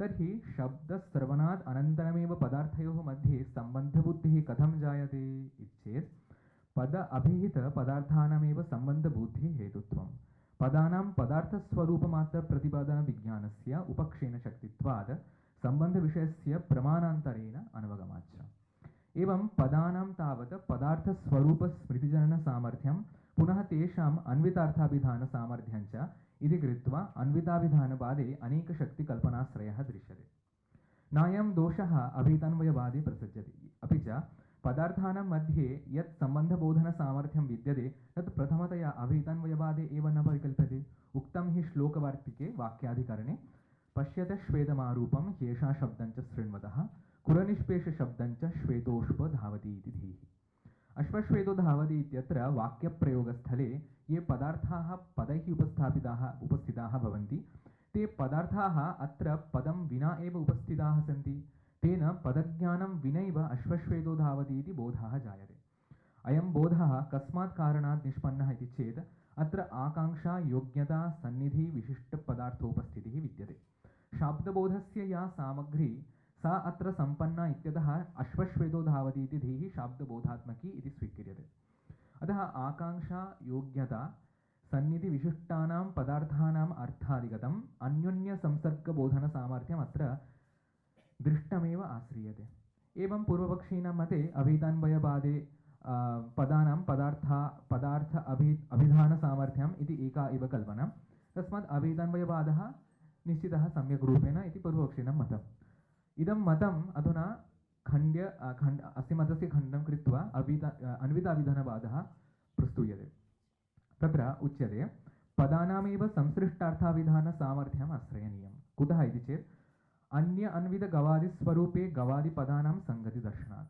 अर्थात् गामानयदण्डेन इत्यत्र शब्दश्रवणसमनन्तरभावि प्रवृत्तिलिङ्गेन आदौ शब्दानाम् अर्थेषु सामर्थ्यं प्रतिपद्यते पुनः प्रयोगान्तरेषु पदोद्धारे इतरपदार्थान्वयेन सार्धमेव उद्धारात् पदान्तरप्रक्षेपे च अन्यान्वितस्यैव तदर्थस्य प्रक्षेपः दृश्यते तस्मात् पदानां व्युत्पत्त्या एव अन्योन्यान्वितस्वार्थे सामर्थ्यं प्रतिपद्यते एवं अन्वितपदार्थविज्ञानेन शब्दस्य अन्वयव्यतिरेकवत्वे सति पुनः अन्यान्वितगवादिस्वरूपमात्रे शब्दशक्तिकल्पना न प्रमाणप्रयोजनवती भवति अतः अभितन्वयपक्षे एव अनेकशक्तिकल्पनाश्रयणात् गौरवम् पुनश्च आकाङ्क्षा सन्निधि योग्यता विशिष्टार्थगतसम्बन्धप्रतिपादनसामर्थ्यम् इति दृष्टमेव आश्रियते न अपूर्वतया कल्प्यते इति यद् उक्तं तद् अयुक्तमेव किमर्थमिति चेत् अश्वश्वेतो धावति इत्यादि स्थले अनुमानमेव भवति कथमनुमानं तत्र अनुमानस्वरूपमुच्यते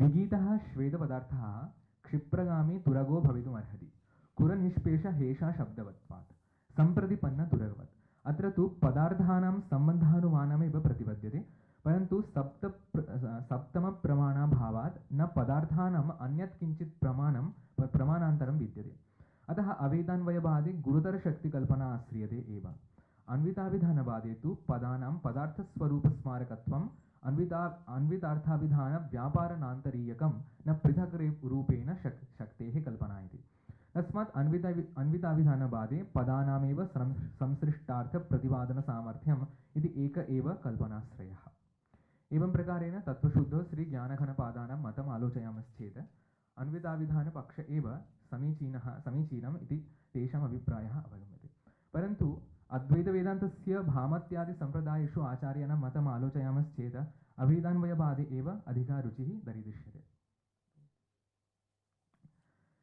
अद्वैतसिद्धिकारस्तु द्वितीयपरिच्छेदे वादद्वयमपि अस्माकम् अनुकूलं भवति अखण्डार्थनिर्णये इति निरूपयति तत्र उच्यते जहदजहल्लक्षणपक्षे एव वादद्वयोः आश्रयणं सम्भवति अस्मिन् प्रसङ्गे तत्रैव अद्वैतसिद्धिकारः संक्षेपशारीरकोक्तश्लोकं वर्णयति अभिहितघटना यदा तदानीं स्मृतिसमबुद्धियुगं पदे विधत्तः परदृशी पुनरन्विताभिधानवादे पदयुगलात् स्मृतियुग्ममेव पूर्वम् अर्थात् अभिहितान्वयपक्षे तत्त्वमति पदद्वयं स्मृतिसदृशं स्वस्वपदार्थज्ञानम् उत्पादयति अन्यत्र अन्विताभिधानपक्षे तु पदयुगलात् शाब्दबोधरूपकार्यात् पूर्वं ब्रह्मविषयकस्मृतिज्ञानम् उत्पद्यते उपसंहारः एवं पर्यालोच्यमाने सति इदम् अवगन्तुं शक्यते यत् कुत्रचित् ग्रन्थेषु अभिहितान्वयवादे दोषान् उत्थाप्य अन्विताभिधानवादं प्रतिपादयति, कुत्रचित् अन्विताभिधानवादे दोषान् उत्थाप्य अभितन्वयवादं प्रतिपादयति। कुत्रचित् तु उभयस्यापि ग्रहणम् अनुकूलम् इत्युक्तं दृश्यते। अतः दोषादिपरिहारेण वादद्वयम् अपि ग्रहणयोग्यं भवितुमर्हति। अत्र उभावपि सिद्धान्तो शास्त्रीयो भवतः खण्डनमण्डनादिकं सर्वेषु दर्शनेषु परस्परं भवत्येव। यतोहि तत् शास्त्रपरिपाद्यः यः पदार्थः तं पदार्थम् अन्येन सिद्धान्तेन आलोचयित्वा स्वसिद्धान्तानुसारं लेखनं न सम्भवति। तस्मात् सर्वेषामेव शास्त्राणां कश्चन सिद्धान्तः वर्तते। तत् सिद्धान्तमधिकृत्य शाब्दबोधविचारः क्रियते चेत् अवश्यम् एकपक्षस्य खण्डनं भवत्येव। एवं भिन्नानि मतानि सन्ति चेदपि लक्ष्यं तु एकमेव, तत्र सर्वेषां वेदान्तानां निर्गुणे निर्विशेषे ब्रह्मणि एव तात्पर्यावधारणम्। एवञ्च कथं वेदान्तवाक्यानां निर्गुणे निर्विशेषे ब्रह्मणि प्रमाणत्वमिति चेत् तत्र लक्षणया एव सम्भवति। यतोहि संसर्गावगाहिज्ञान अजनकानि वेदान्तवाक्यानि असन्दिग्धम् अविपर्यस्तं निर्विकल्पकं ज्ञानमेव उत्पादयन्ति इत्युक्त्वा विरमामि। Thank you. Question answer? Anyone?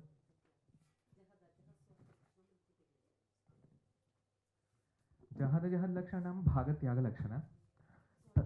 हाँ, सोयं देवदत्तः तत्त्वमसि तत्त्वमसि हाँ शक्यते। सोयं देवदत्तः इत्यत्र तत्कालविशिष्टदेवदत्तः स इति शब्दस्य तत्कालविशिष्टदेवदत्तः अयमिति शब्दस्य एतत्कालविशिष्टदेवदत्तः। सोयं देवदत्तः इत्यत्र किं भवति? तत्कालविशिष्टदेवदत्त अर्थः एतत्कालविशिष्टदेवदत्त अंशम् एतत् परित्यजति चेत् केवलं देवदत्त अंशमात्रे तात्पर्यावग्रहणं भवति। तथैव तत्त्वमसि इत्यत्र तत्पदस्य परोक्षत्वादिविशिष्टचैतन्यम् इत्यर्थः। त्वं पदस्य अपरोक्षत्वादिविशिष्ट नाम असर्वज्ञत्वादिविशिष्टचैतन्यम् इत्यर्थः भवति। एवं परोक्षत्वादिविशिष्टम् अपरोक्षत्वादिविशिष्टम् एतद् अंशद्वयं त्यजति चेत् केवलम् अखण्डचैतन्य एव अखण्डचैतन्यमेव लक्षयति। तत्रैव अस्माकं तात्पर्यावधारणम्। श्री गुरुभ्यो नमः। सर्वेभ्यो नमो नमः। मम विषयः वर्तते सामाजिक आन्दोलने साहित्यसम्पत्तौ च शैवसिद्धान्तस्य प्रभावः। उपोद्घातः। भारतस्य प्राचीनतमेषु दर्शनेषु अन्यतमं भवति शैवदर्शनम्। अस्मिन् दर्शने शिवः परमेश्वररूपेण पूज्यते। हिमालयस्य केदारनाथारभ्य दक्षिणे रामेश्वरपर्यन्तं तथा नेपाल् देशस्य पाशुपतेश्वरमारभ्य अरब् सागरस्य पश्चिमतटे सोमनाथपर्यन्तं सम्पूर्णे भारतवर्षे समाजस्य सर्वेषु स्तरेषु शैवदर्शनस्य कोटिशः अनुयायिनः उपलभ्यन्ते। शैवदर्शनं भारते तथा विश्वे प्राचीनतमं प्रागैतिहासिकं दर्शनमिति कथ्यते। द्वैतदर्शनस्य अद्वैतदर्शनस्य च आधारेण शैवदर्शने द्वौ सम्प्रदायौ स्तः। ज्ञानयोगस्य महत्त्वं कल्पयन्तः अद्वैतवादिनः यदा श्रीशङ्कराचार्यस्य अनुसरणं कुर्वन्ति, तद्वत् भक्तियोगस्य महत्त्वं कल्पयन्तः द्वैताः शैवसिद्धान्तानाम् अनुसरणं कुर्वन्ति। द्वैतस्य भक्तियोगस्य च अनुयायिनः शैवाः मध्ययुगीयकाले मुख्यशाखात्रयभेदेन विभक्ताः। उत्तरभारते विद्यमानं काश्मीरशैवदर्शनम् एवं कर्णाटकदेशे निर्दिष्टं वीरशैवदर्शनं, किञ्च तमिळ्नाडुदेशे प्रसिद्धं शैवसिद्धान्तदर्शनं च इति। एतेषु सर्वेषु सम्प्रदायेषु मूलतः सिद्धान्ताः समानाः भवन्ति, परन्तु कालान्तरे संस्कारेषु केचन भेदाः दृश्यन्ते। दक्षिणभारतीयशैवदर्शनस्य शाखारूपेण वर्तमानं शैवसिद्धान्तदर्शनं न केवलं समृद्धं धर्मशास्त्रं धारयति, किन्तु सामाजिक आन्दोलने अपि महत् योगदानं वर्तते अस्य सम्प्रदायस्य। तमिळ् भक्तिधारायाः आधारेण उद्भूते अस्मिन् शैवसिद्धान्तदर्शने ईश्वरप्रत्यक्षानुभवस्य महत्त्वमपि प्रमुखतया उल्लिखितं। सर्वे जनाः समाजे आध्यात्मिक आचारे प्रवेशाय समावेशाद्यनुष्ठानं कुर्वन्ति स्म। यः समावेशः सामाजिकसामञ्जस्यं प्रतिपादयन् समाजे विविधस्तरे समत्वभावनां प्रवर्धयति स्म। शैवसिद्धान्तेषु गम्भीरदार्शनिकविचाराः, नैतिकता, भक्तिः तथा काव्यसाहित्यञ्च अन्तर्भवन्ति। अस्यां साहित्यपरम्परायां तमिळ् शैवसन्न्यासिनः अथवा नायनार् इति नामकाः शैवसिद्धान्त अनुयायिनः महत्त्वपूर्णां भूमिकां निर्वहन्ति स्म। संक्षेपेण अस्मिन् पत्रे शैवसिद्धान्तदर्शनस्य आध्यात्मिक साहित्यिकस्तराणां माध्यमेन कथं तत्कालीनसमाजे यानि परिवर्तनानि अवतारितानि तेषां विवरणं मया अत्र विहितम्। शैवसिद्धान्तदर्शनं सामाजिकनवोत्थानविषये कथम् उपकृतम् आसीत् तदेव अत्र मुख्यविषयत्वेन प्रतिपाद्यते। विषयसंक्षेपः। शैवसिद्धान्तस्य उत्पत्तिः दक्षिणभारते विशिष्य तमिळ्नाडुदेशे जाता इति मन्यते। दक्षिणशैवदर्शनं शैवसिद्धान्तमिति नाम्ना ज्ञायते। शैवः सिद्धान्तश्च इति शब्दद्वयेन निष्पन्नं भवति शैवसिद्धान्तमिति पदम्। शैवसिद्धान्त अस्य अन्यैः शैवसम्प्रदायैः सह सम्बन्धः वर्तते। शिवः केषां परमात्मा इति प्रश्नस्य उत्तररूपेण सिद्धान्तशब्दः युक्तः, अर्थात् एकस्य अर्थस्य समाप्तान्तो भवति अयं सिद्धान्तशब्दः। पञ्चमशताब्द्यां निवसन् तिरुमूलर् इति नाम कश्चन शैवाचार्यः स्वस्य तिरुमन्दिरम् इति ग्रन्थे प्रथमवारतया सिद्धान्तपदस्य उल्लेखं कृतवान्। शैवसिद्धान्तस्य मूलग्रन्थाः प्रायेण महतां शैवाचार्याणां गूढलेखाः भवन्ति। ऐतिहासिकसन्दर्भः। एकदा सम्पूर्णे भारते शैवसिद्धान्तदर्शनस्य प्रचारः आसीत्। मध्ययुगीयकाले उत्तरभारतस्य महान् भागः इस्लां शासकानाम् अधीने आसीत्। तत्पश्चात् तदेव सम्प्रदायः दक्षिणदेशं प्रति स्थानान्तरितं जातमासीत्। दक्षिणदेशे नायनार् सम्प्रदाये अन्तर्गता तमिळ् शैवभक्तिः आन्दोलने संयुक्ता आसीत्।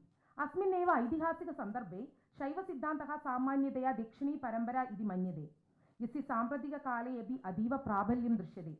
तिरुमुरै इति नाम्ना प्रसिद्धानां भक्तिगीतानां तमिळ् सङ्ग्रहः, शैवागमः, मेक्कण्डः अथवा सिद्धान्तशास्त्राणि च तमिळ् शैवसिद्धान्तस्य शास्त्रीयग्रन्थाः भवन्ति।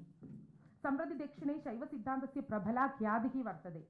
तमिळ्नाडु, श्रीलङ्कादिप्रदेशेषु प्रायेण दशलक्षाधिकाः अनुयायिनः भवन्ति।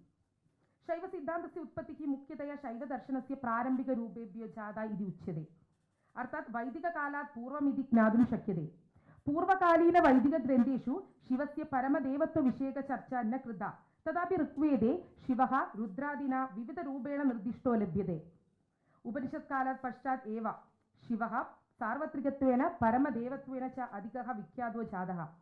तेन महत्त्वपूर्णस्य अस्य शैवदर्शनस्य विकासो अभवत्। विकासो अयं तृतीयशताब्द्याम् आरब्धः आसीत्। आळ्वार् नाम विष्णुभक्ताः, नायनार् शैवभक्ताः इत्येतेषां नेतृत्वे जायमानम् आन्दोलनमिदं भगवतः शिवस्य व्यक्तिगतप्रेमपूर्णभक्तौ प्रतिष्ठितः आसीत्। भक्त्याचाराणां निर्माणे तमिळ् शैवसन्न्यासीनां महती भूमिका आसीत्। तेषां स्तोत्राणि नाम तेवारे समाहृतः पश्चात् शैवसिद्धान्तमिति नाम्ना एकस्मिन् संयुक्तचिन्तासम्प्रदाये संयोजितानि आसन्। शैवसिद्धान्तदर्शनस्य दार्शनिकविकासः मुख्यतया वीरशैवचिन्तकानां पश्चात् सम्बन्धर्, अप्पर्, सेक्युलर् इत्यादि शैवानाम्, अरुणगिरिनाथर्, तिरुवारूर् इत्यादि पण्डितानां कृतीनां च माध्यमेन अभवत्। नवमशतकादारभ्य द्वादशशतकपर्यन्तं चोळराजशासनकाले सेक्युलर्, सम्बन्धर् इत्यनयोः प्रभावेण दर्शनमिदम् अधिका ख्यातिः प्राप्ता, परन्तु त्रयोदशशताब्द्यां मेक्कण्डर् द्वारा दर्शनमिदम् अतीव प्रसिद्धिम् अगात्। शैवसिद्धान्तस्य मुख्यतत्त्वानि। शैवसिद्धान्ते त्रयः पदार्थाः सन्ति: पदि, पशु, पाशश्चेति। पदिः शिवः इत्यभिधीयते, यस्य अर्थः सर्वभूतेश्वरः। सः शिवः अनादिः, सर्वज्ञः, अस्य जगतः कर्ता च इत्युच्यते। यः व्यक्तिगतात्मानं बन्धनात् विमोचयति सः परमानन्दत्वात् शिव उच्यते। प्रायः 8 गुणाः शिवम् आरोप्यन्ते। ते च यथा स्वातन्त्र्यं, शुद्धिः, आत्मज्ञानं, सर्वज्ञत्वं, सर्वशक्तिः, मालाविमुक्तिः, परोपकारः, आनन्दश्चेति। शक्तिः नाम शिवस्य शुद्धचैतन्यस्य अचेतनस्य द्रव्यस्य च मध्यवर्ती तन्तुः। सत्त्वरजस्तमो गुणान् अधिक्रान्तत्वात् शैवसिद्धान्ते शिवः वैशिष्ट्यहीनः अर्थात् निर्गुण इति वर्णितः। शिवस्य 8 रूपाणि, 5 कार्याणि च भवन्ति।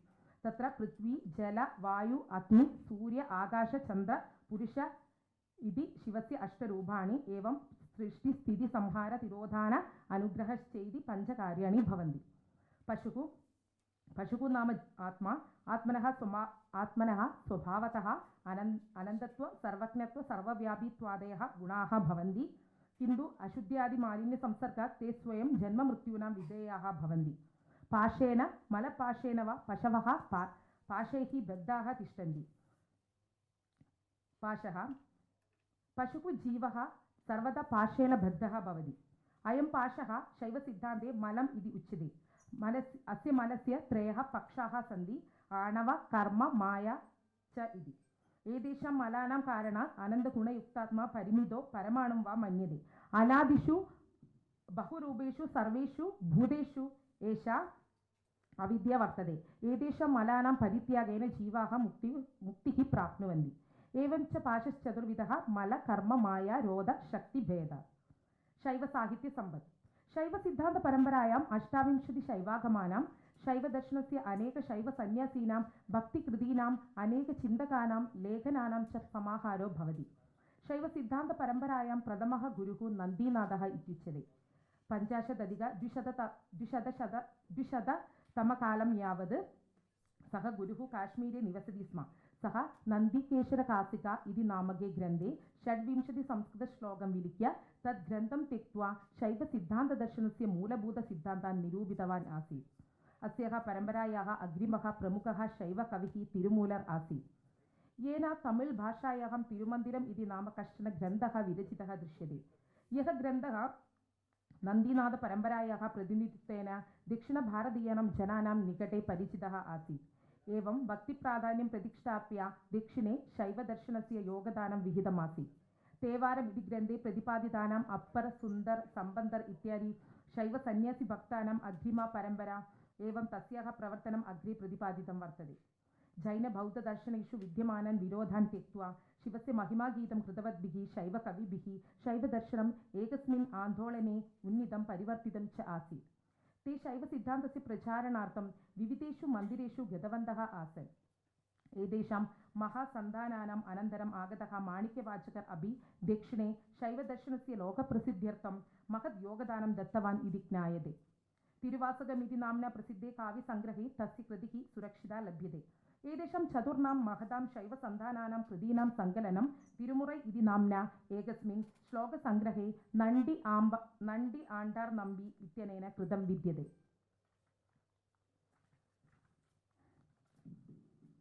तिरुमुरै शैवसिद्धान्तसाहित्यस्य प्रामाणिकः मूलग्रन्थः अस्ति। अस्मिन् ग्रन्थे प्रायः 16,328 श्लोकाः सन्ति।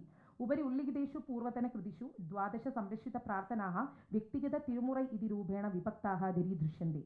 मेक्कण्ठस्य शिवज्ञानबोधः शैवसिद्धान्तदर्शनस्य महत्त्वपूर्णग्रन्थो भवति। मेक्कण्ठस्य कालः प्रायेण 13 शतकमिति उच्यते। सः वेन्नै इति नाम्ना प्रसिद्धात् स्थानात् आगतः आसीत्। तस्य विषये अधिकतया न ज्ञायते। तस्य ग्रन्थाः अधिकतया रौरवागमस्य 12 सूत्रेषु आधारिताः भवन्ति। शिवज्ञानबोधने शिवः ज्ञानं बोधः इत्यादि विषये बलपूर्वकम् उपपादितं यत् शिवः ज्ञानं भवति। शिवस्य ज्ञानत्वेन बोधत्वेन च स्वीकारः। एवं च तादृशं शिवज्ञानम् अनुभवितुं साक्षात्कर्तुं प्रक्रियापि प्रतिपादिता दृश्यते। तथा च शैवसिद्धान्तदर्शनस्य अन्यानि महत्त्वपूर्णानि ग्रन्थानि अरुळ्नन्द्याः शिवज्ञानशुद्धिः, उमापतेः शिवप्रकाशं, तिरुवत्प्रायं, नीलकण्ठस्य वेदान्तसूत्रभाष्यम् इत्येतादीनि निर्दिश्यते। शैवसन्न्यासिनः 360 व्यक्तयः ये प्राचीनकाले दक्षिणदेशे शिवभक्ताः आसन्। तैः अनेकानि अद्वितीयगीतानि विरचितानि आसन्। तेषु अप्पर् तिरुज्ञानसम्बन्धर् माणिक्यवाचकर् सुन्दरमूर्तिनायनार् इत्यादयः मुख्याः अभवन्। तमिळ्नाडुदेशे बौद्धजैनदर्शनयोः स्थाने शैवसिद्धान्तदर्शनस्य पुनഃस्थापनार्थं ते प्रवर्तितवन्तः। एते सन्न्यासिनः शिवसाक्षात्काराय आदर्शप्रतीकाः मन्यन्ते।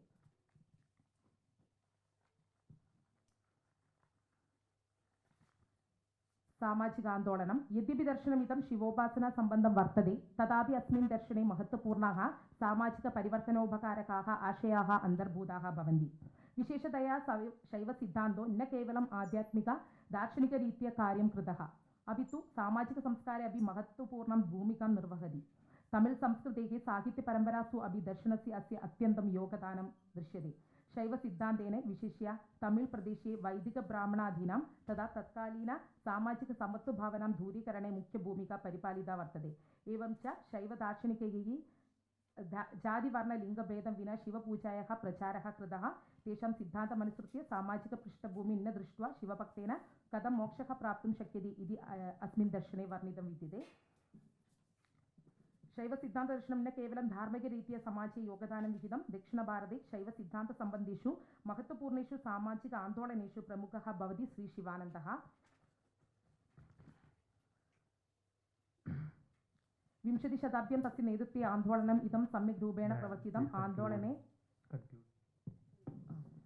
अहम् उपसंहरामि। शैवसिद्धान्तदर्शनं न केवलम् आध्यात्मिकदर्शनम् अपितु सामाजिकपरिवर्तने तमिळ् साहित्ये च महत्त्वपूर्णं योगदानम् आवहति। एवं सामाजिकपरिवर्तन आन्दोलनरूपेण शैवसिद्धान्तदर्शनं समत्वमूल्यानां प्राधान्यं भजते। इति जातिभेदं निष्कास्य सर्वेभ्यः शिवभक्तिं बोधयति स्म। जनाः बाह्यसामाजिकभक्त्यपेक्षया आन्तरिकभक्तिषु आध्यात्मिकशुद्धतायां च ध्यानं दत्तवन्तः आसन्। शैवसिद्धान्तेन तमिळ् संस्कृतेः विशिष्य साहित्यक्षेत्रे तिरुकुरळ्, तिरुवासकं, तिरुमन्त्रः इत्यादीनां पवित्रग्रन्थानां विशालसमूहेन समृद्धिः जाता, याः कृतयः नैतिकदार्शनिकशिक्षणं प्रददाति। एवं विविधतया शैवसिद्धान्त आन्दोलनस्य दार्शनिकसाहित्यसम्पत् शैवानुयायिनं प्रभावयति स्म।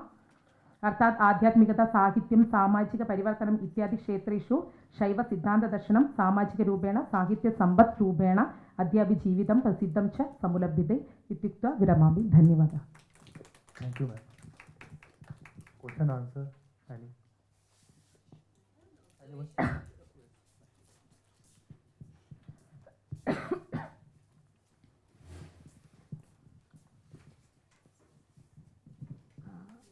Even I am going to talk about Saiva Siddhanta and Svajnana Bhutam.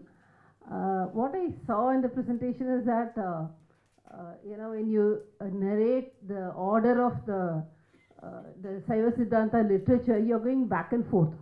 It is not in tune with the chronology of how it happened. So that you need to pay attention. Normally what happens is that if you are a philosopher, you really don't get too much into chronology. So you should know exactly the order of chronology, but what you stated, sometimes you change the dynasty. So those kind of mistakes you need to kind of take note of when you're doing the presentation. Thank you. Last participant of the session, Nandini Chatterjee from GNU. Title: Sanskrit व्याकरणस्य विषयीभूते कारके विद्यमानं दार्शनिकं तत्त्वम् एकं विवेचनम्। सर्वप्रथमम् अत्र उपस्थिताम् आदिशंकराचार्य संस्कृत विश्वविद्यालयस्य कुलपतिमहोदयां गीताकुमारी महाभागां प्रत्यहं सादरं नमस्करोमि, अभिनन्दनं च व्याहरामि। तथा च अत्र आगतेभ्यः विविध विश्वविद्यालयस्य विश्वविद्यालयानां च आचार्येभ्यः शोधार्थिभ्यश्च अहं नमस्करोमि। मम शोधपत्रस्य विषयो अस्ति संस्कृतव्याकरणस्य विषयीभूते कारके विद्यमानं दार्शनिकं तत्त्वम् एकं विवेचनम्। प्रस्तुते अस्मिन् शोधपत्रे कारके निहितस्य दार्शनिकतत्त्वस्य विवेचनं वर्तते। अस्मिन् शोधपत्रे मुख्यतः पाणिनि-भर्तृहरि-मीमांसक-नैयायिक-सम्मतेषु कारकसिद्धान्तेषु अन्तर्निहितं दार्शनिकपक्षविषयकं चिन्तनम् अत्र वर्तते। यद्यपि सर्वेषु व्याकरणग्रन्थेषु कारकस्य विवेचनं शब्दपक्षस्य अन्तर्गते अभवत्, तथापि शोधपत्रमिदम् अर्थपक्षेण सह सम्बन्धितं वर्तते। व्याकरणशास्त्रस्य अर्थपक्षीयविवेचनस्य आधारमस्ति अर्थं प्रस्फोटकः स्फोटात्मकः शब्दः। अयं स्फोटो अखण्डवाक्यरूपेण स्थित्वापि व्याकरणे विवेचितानां पदानां च रूपे शास्त्रदृष्ट्या स्थातुं शक्यते। पाणिनीयव्याकरणस्य प्रकरणग्रन्थेषु आचार्याः विभक्तयः कारकाणि च इत्थमेव व्याख्यायितवन्तः, येन तु प्रायशः कारकाणि विभक्तयश्च एकाकाराः प्रतीयन्ते। इदं तु सत्यं यत् कारकस्य अभिव्यक्तिः विभक्तीनां माध्यमेनैव भवति, परन्तु इत्थं तु कदाचिदपि नास्ति यत् तस्य अभिव्यङ्गकारकशक्त्याः स्वरूपस्य निर्धारणं विभक्तिं पृथक् कृत्वा न भवितुमर्हति। विभक्तिः शुद्धं शब्दपक्षीयं तत्त्वमस्ति, तथा च कारकम् अर्थपक्षीयम् अथवा दार्शनिकं तत्त्वमस्ति। इदमेव विवेच्य आचार्य नागेशभट्टः परमलघुमञ्जूषायां कारकाणां निरूपणं कुर्वन् एवम् उक्तं यत् कर्ता कर्म च करणं च सम्प्रदानं तथैव च अपादानाधिकरणमित्याहुः कारकाणि षट्। अत्र उच्यते तेन यत् क्रियानिष्पादकत्वं कारकत्वं तच्च कर्त्रादीनां षण्णामपि। तथा च शाब्दिकनयानुसारेण क्रियानिष्पादकत्वम् अर्थात् क्रियोत्पादकरूपार्थयुक्तत्वं कारकत्वम् इति। यदेव क्रियोत्पत्तौ कारणं तदैव कारकम्। कारकाणि हि स्वस्वव्यापारेण अवान्तरक्रियाद्वारेण च केनापि रूपेण प्रधानक्रियोत्पत्तौ सहायकानि कारकानि वा भवन्ति। अन्यथा अत्र तु एवम् उच्यते यत् क्रियाजनकत्वं कारकत्वं कारकस्य सामान्यलक्षणमिति स्वीक्रियते। तच्च जनकत्वं कारणत्वरूपं भवति। कारणत्वं च अत्र भवति अन्यथा सिद्धेरभावे सति कार्याव्यवहितप्राक्षणावच्छेदेन कार्यसमानाधिकरणात्यन्ताभावप्रतियोगित्वावच्छेदकधर्मवत्वं कारकत्वम्। एवं च चैत्रस्य तण्डुलं पचति इत्यादौ चैत्रस्य अन्यथा सिद्धत्वेन क्रियाजनकत्वाभावात् कारकत्वं न सम्भवति। आचार्य भर्तृहरि वाक्यपदीयस्य पदकाण्डस्य अन्तर्गतस्य साधनसमुद्देशे कारकं साधनं स्वीकृत्य कारकसम्बन्ध्यवधारणां प्रतिपादितवान्।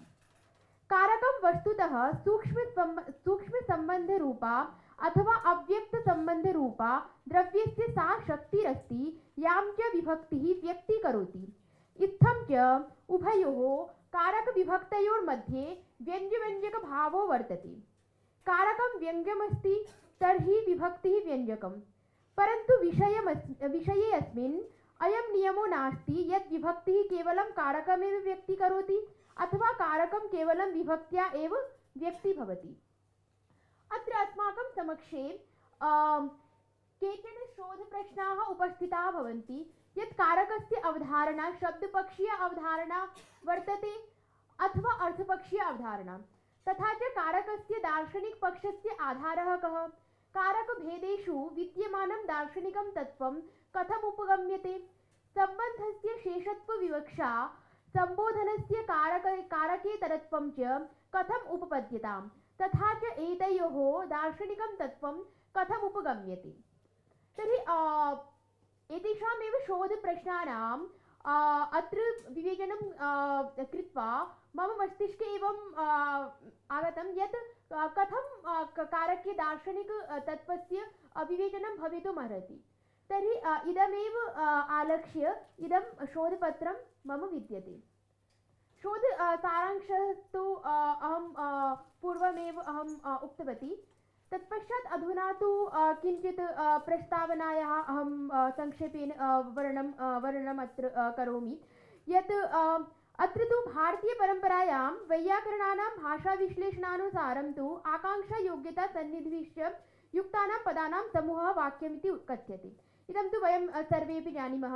तथा च विश्वनाथपञ्चाननेन अपि न्यायसिद्धान्तमुक्तावल्याम् उक्तं यत् आसक्तिज्ञानं योग्यताज्ञानम् आकाङ्क्षाज्ञानं तात्पर्यज्ञानं च शाब्दबोधे कारणं, तथा च आसक्ति योग्यताकाङ्क्षा तात्पर्यज्ञानम् इष्यते। तर्हि अत्र उच्यते यत् का आकाङ्क्षा तर्हि उच्यते येन पदेन विना यस्य पदस्य अन्वयानुभावकत्वं तेन पदेन सह तस्य आकाङ्क्षा इत्युच्यते। अर्थात् क्रियापदं विना कारकपदं नान्वयबोधं जनयति इति तेन तस्य आकाङ्क्षा।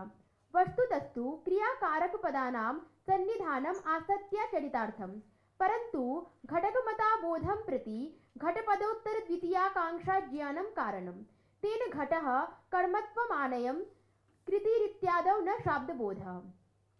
यदि तात्पर्यज्ञानं कारणं न स्यात् तदा सैन्धवम् आनय इत्यादौ क्वचित् अस्यस्य क्वचित् लवणस्य इति बोधोऽपि न स्यात् इति वयं सर्वे एव जानीमः।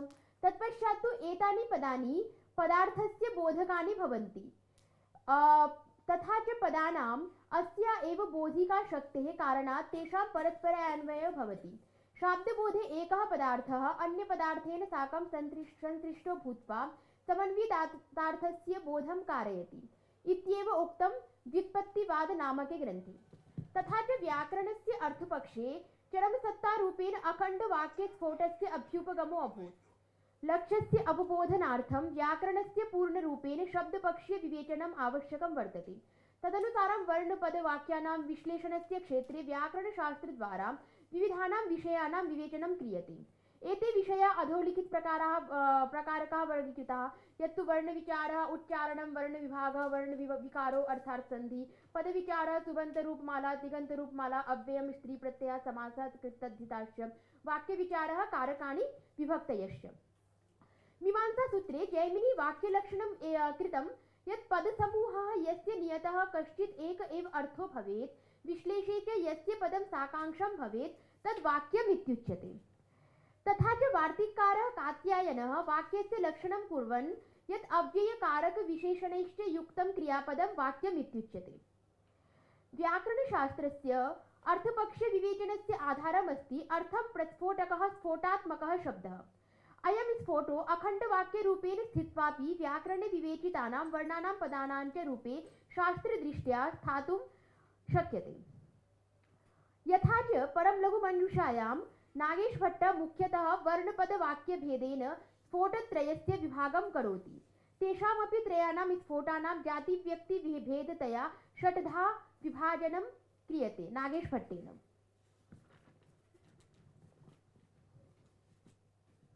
अत्र एवम् उच्यते यत् अभिव्यङ्ग्यकारकशक्त्याः स्वरूपस्य निर्धारणं विभक्तिं पृथक् मत्वा न भवितुमर्हति। विभक्तिः विशुद्धं शब्दपक्षीयं तत्त्वमस्ति, तथा च कारकम् अर्थपक्षीयम् अथवा दार्शनिकं तत्त्वमस्ति। यदा तु अत्र एवम् उच्यते यत् दार्शनिकदृष्ट्या कारकस्य का अवधारणा विद्यते, का अवधारणा वर्तते, तर्हि अयम् उच्यते तत्र क्रियानिष्पादकत्वं कारकत्वम्। तच्च कर्त्रादीनां षण्णामपि तस्य अयं भावो वर्तते यत् क्रियानिष्पादकत्वम् अर्थात् क्रियायाः निष्पादकत्वम् अर्थात् उत्पादकत्वं, कारकत्वं च कारकभावः, तदेव कारकं यद्धि साक्षात् परम्पराया वा क्रियानिष्पादकत्वं भवति। क्रियान्वयित्वं कारकत्वम् इत्यपि कारकस्य लक्षणं स्वीक्रियते। अत्र तु वैयाकरणसिद्धान्तमञ्जूषायां पृष्ठसङ्ख्या 144 इत्यत्र उच्यते यत् तत्र कारकत्वं क्रियान्वयित्वम्। अत एव ब्राह्मणस्य पुत्रं पन्थानं पृच्छति इत्यादिषु वाक्येषु ब्राह्मणस्य कारकत्वं न भवति क्रियान्वयित्वस्य अभावकारणात्। अन्यथा सुन्दरादिविशिष्टस्य पुत्रस्य क्रियायाः अव्याप्यत्वेन सुन्दरादीनां कर्मकारकत्ववत् ब्राह्मणसम्बन्धी पुत्रस्य विशिष्टस्य क्रियाव्याप्यत्वेन तस्यापि ग्रहणं भवेत्। यद्येव उच्यते यत् क्रियान्वित प्रत्ययार्थान्वयित्वं कारकत्वम् इति तत् न युक्तं। पक्वेत्यादौ प्रत्ययार्थस्य कारकत्वानापत्तिकारणात् अनेन क्रियान्वित विभक्त्यर्थान्वितवयित्वं कारकत्वम् इति आयाति। पक्व ओदन इत्यादौ ओदनादे कर्मकत्वस्य अनापत्ति कारणत्वात्। तथा च नैयायिक आचार्य जगदीश तर्कालंकार भट्टाचार्येण अपि अत्र एवं उक्तं यत् कारकार्थेतरार्था च सुविधा विभज्यते धात्वार्थांशे प्रकारो यः सुभर्तः सोऽत्र कारकम्। अत्र शब्दशक्ति प्रकाशिकायाम् अयं श्लोको वर्तते। अनेन तु आचार्येण जगदीशेन शुपः द्विधा विभज्यते।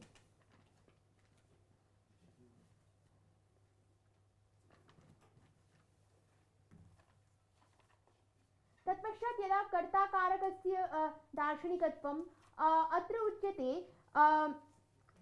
यत् कारकं तु वस्तुतः अभिहितम् अनभिहितं च भवति। तत्र प्रथमाभिहितकारकविभक्तिः प्रातिपदिकार्थमात्र एव विधीयते। करणेत्यादीनां प्रवृत्त्याः प्रागेव अर्थित्वसामर्थ्यात् अपर्युदस्तकर्तायाः शक्तिलाभात् कर्ता स्वतन्त्रो भवति। तथा च एवम् उच्यते यत् सामान्यक्रियायां गुणभूतज्वलनाद्य अवान्तर व्यापाररूपक्रियाणां कर्मकरणस्यादयः कर्तारः भवन्ति।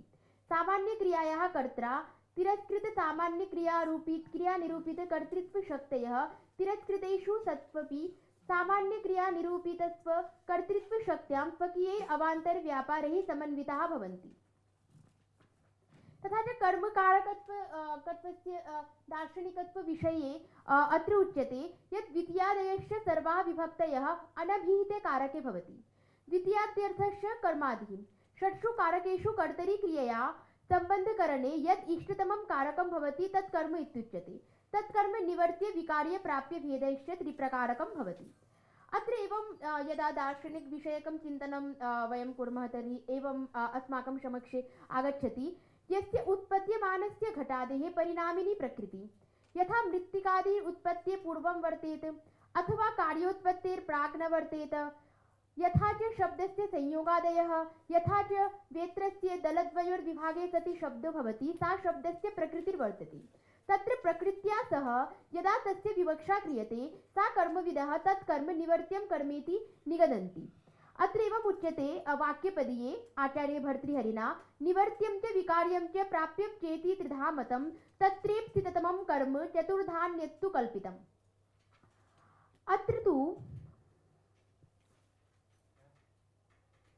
अत्र तु एवमपि उच्यते यत्तु सत्कार्यवादस्य सिद्धान्तोऽपि अत्र एवं विद्यते। अत्र तु वस्तुतः पक्ष त्रयस्य अत्र विद्यमानता वर्तते। पूर्वं तु सत्कार्यवादिनां साङ्ख्यानामपि सिद्धान्तमस्ति, पश्चात् तु वैशेषिक आदि इत्यनुसारमपि विद्यते, तत्पश्चात् नैयायिकानामपि मतं विद्यते। परन्तु समयाभावेन अहं तु संक्षेपेण अत्र वक्ष्यामि यत् अत्र तु वाक्यपदीये एवम् उक्तं यत् सति वा अविद्यमाना वा प्रकृतिः परिणामिनी यस्य नाश्रीयते तस्य निवर्त्यत्वं प्रचक्षते। अनेन निवर्त्यं कर्म इति अस्माभिः ज्ञायते। तत्पश्चात् तु एवमपि उक्तं यत् यद् सज्जायते तद्वा जन्मना यत् प्रकाश्यते तन्निवर्त्यं विकार्यं च कर्मद्वेधा विभक्तं। तर्हि निवर्त्यं विकार्यं च इति भेदद्वयम् अस्माकं समक्षे उपस्थितं भवति। तथा च कर्मकर्तृत्वस्य अपि अवधारणा अत्र वर्तते। एवं च अत्र तु करणकारकस्य विषये यदा वयं वक्तुं शक्नोमि तदा तु तत्रापि साधकतं करणम् इत्यनेनैव करणसंज्ञा विहिता। तर्हि अनेनैव हि अत्र एवम् उच्यते यत् साधनं साधकतम् इति किमस्ति तर्हि अत्र उच्यते यस्य व्यापारस्य अव्यवहिते वादे क्रियायाः परिनिष्पत्तिर्भवति तत् कारणमिति कथ्यते। तथा च एवमेव सम्प्रदानकारकस्य दार्शनिकत्वम् अपादानकारकस्य अधिकरणकारकस्य अपि दार्शनिकत्वं वाक्यपदीये विवेचितमस्ति। तथा च सम्बन्धस्य शेषत्वविवक्षा क्रियते। सम्बन्धः कारकं नास्ति, तस्य पक्षे अपि कानिचित् कारणानि सन्ति यत्र तु अत्र अधुना समयाभावे वक्तुं न अर्हामि, तथापि अहं तु एवं वक्तुम् इच्छामि यत् सम्बन्धस्य शेषत्वविवक्षा क्रियते अनेनैव यत् कर्मादि विशेषलक्षणेभ्यः षड्भ्यो य स्वस्वामिभावादि सम्बन्धो भवति स कारकेभ्यो अन्यः शेष इति कथ्यते। यदा हि व्याकरणमहाभाष्ये अपि उक्तं कारकाणाम् अविवक्षा इति शेषः। अस्मिन् तु उच्यते यत् पशोः पादः पितुः पुत्रः इत्यादिषु अश्रूयमाणानां नानाविधानां क्रियाणां विषयेषु यस्य स्वस्वामिभावावयवीभावजन्यजनकभावे इत्यादिषु सम्बन्धेषु यथाक्रमं ददाति स्थितिजन्य इत्यादिषु क्रियाप्रयुक्तेषु पूर्वावस्थाभावी कारकत्वम् उत्तरावस्थायामपि अनुगतं भवति। अनया रीत्या शेषाख्यः सम्बन्धो भवति।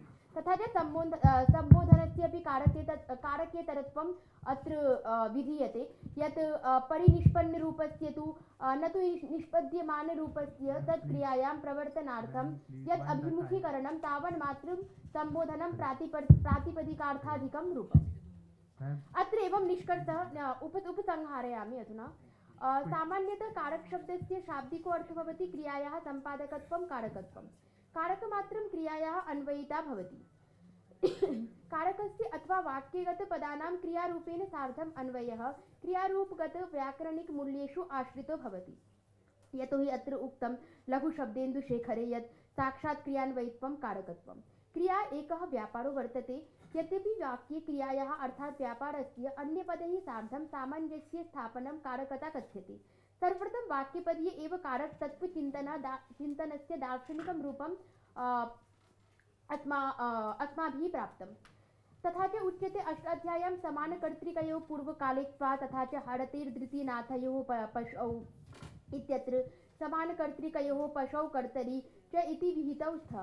अनेन साधनस्य द्रव्यसमानाधिकरण्यरूपेण निर्देशो वर्तते। अनेनैव निर्देशरूपलिङ्गेन शक्तिमतः द्रव्यस्य साधनत्वं न अवगन्तुं शक्यते। पुनश्च द्रव्येन अन्ये विभक्त्यार्थाः कथं भवन्ति इत्याशङ्कायां शक्तिर्साधनत्वं प्रतिपादयितुम् उच्यते भर्तृहरिणा यत् सर्वासु अवस्थासु अनपायाद् एकस्वभावं द्रव्यं सदैव अचलमिति वृक्षं वृक्षेण इत्यादौ साधनवैचित्र्यं निर्निबन्धनं स्यात्। क्रिया नानात्वेऽपि अर्थात् नानाक्रियायाम् अन्वये सत्यपि द्रव्यात्मा विनष्टो अथवा नानारूपात्मको न भवति। अर्थात् सम्बन्धि भेदमात्रादपि सः द्रव्यात्मा अभिन्न एव भवति। अयमस्ति भावः। यत् उच्यते यत् द्रव्यं तु यत् यथाभूतं तदन्यत्वं यथा भवेत्।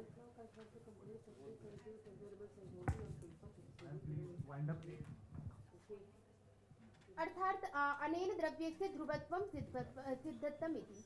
परन्तु यदि अन्यक्रियायां करणद्रव्यम् अन्यक्रियायां कर्म भवेत् तस्य द्रव्यात्मनः सर्वस्य च अन्यथा भविष्यति न तु कस्मिंश्चित् अंशे। अत एव उच्यते यच्च कर्मत्वेन जातव्यमस्ति तच्च अन्यकारकरूपेषु न जातुं शक्यते इत्ययं भावो वर्तते। धन्यवादः।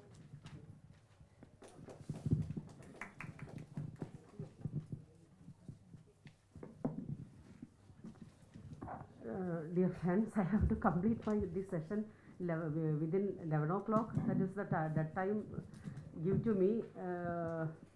Then I am very simple 2 or 3 words. I am completing the session. Each and every articles written by the scholars, young scholars, was very great, and all are given 100% of their mind to compose their articles. That is very great, and I am fortunate to be here with all of you. And firstly, Animesh Roy was presented, not Animesh Roy, the first one is Tania. She was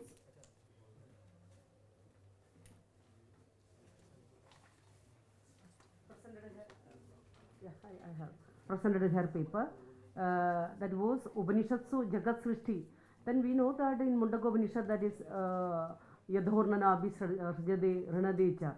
That is the Supreme Soul, is the Supreme One, and he has enough potential and omnipotent to revolve, to change, to transform, or to generate each and every creatures in the world. That was the after all, that was the Supreme Soul was the great one. That was the final statement.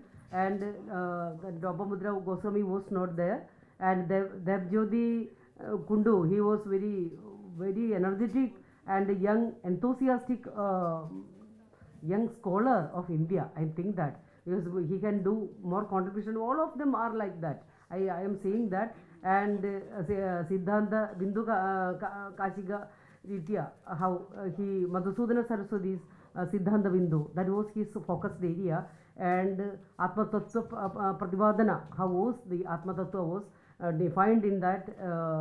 He was seeing that the Ubhadi Rupa was the reason to distinguish the each and every people, the Gita Kumari or we are the Ubhadi Rupa. Then Shankaracharya's Dashashloki, and he was giving more information in his paper. And next one, Animesh Roy, he was also Advaita Vedanta Shabdabodham Adhikritya.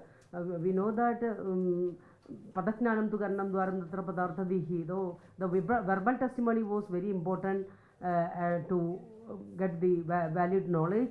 Like that, so Prabhagras, Anyudabhidanavada, Bhatta Sabhida Anyavada, and what was its meaning. So he was defined all that things. And Sharanya, she was done on the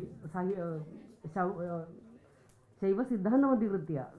We know that because of the contribution of Abhinav Gupta, when that was given to the Sanskrit literature, the phase of the literature was totally changed because of the Shaiva Siddhanta and Andavardhana, Dhuni Siddhanta, and Vakrukti, his Spanda Siddhanta. Like so many elements are there, and she was also very wonderfully done her paper. And another one is Nandini Chatterjee, that was Karaga.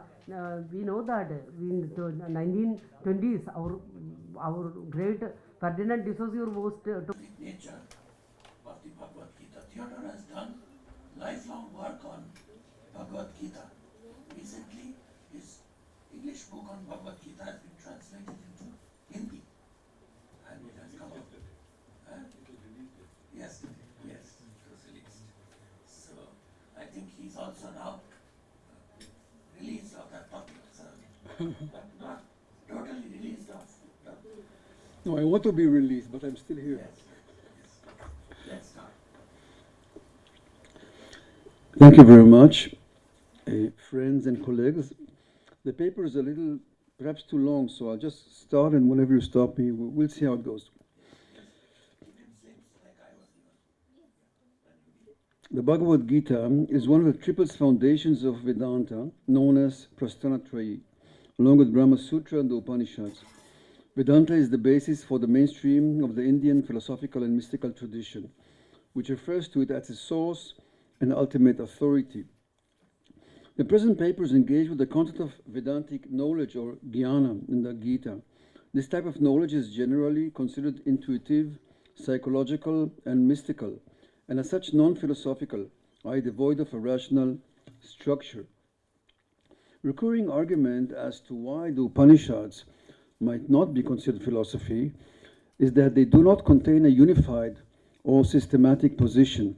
This, however, largely reflects the composite and fragmental nature of the texts.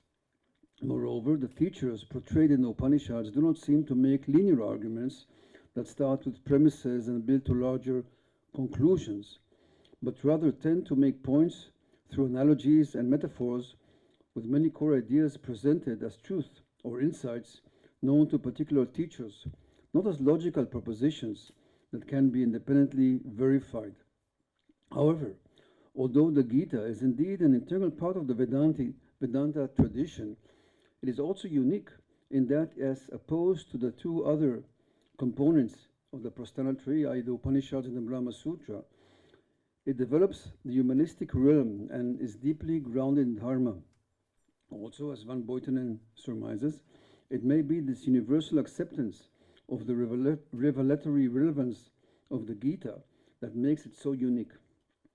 This paper argues that, as opposed to the Upanishads, the unique structure of the Bhagavad Gita allows a categorization and characterization of this knowledge in the generally accepted philosophical terms of ethics, ontology, and epistemology.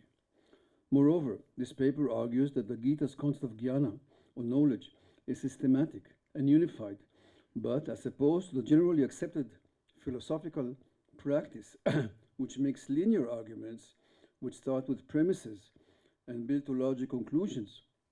This type of knowledge is not linear, but is hierarchical, in that it leads to higher and higher states of being and consciousness, which could be considered mystical.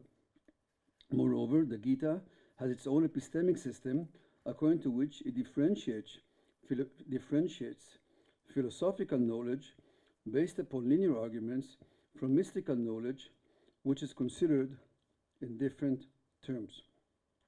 Following a short such epistemic discussion, the paper proceeds to articulate the concept of hierarchical reality underlying the Gita, and as such describes the three metaphysical layers representing the three types of knowledge: humanistic knowledge, yogic Upanishadic knowledge, and liberated knowledge.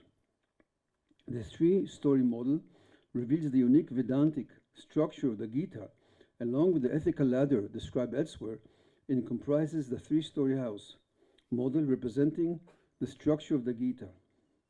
The articulation of the three-story model enables the categorization of the Vedantic knowledge in the Gita. Accordingly, it is mainly second story, but also third story types of knowledge.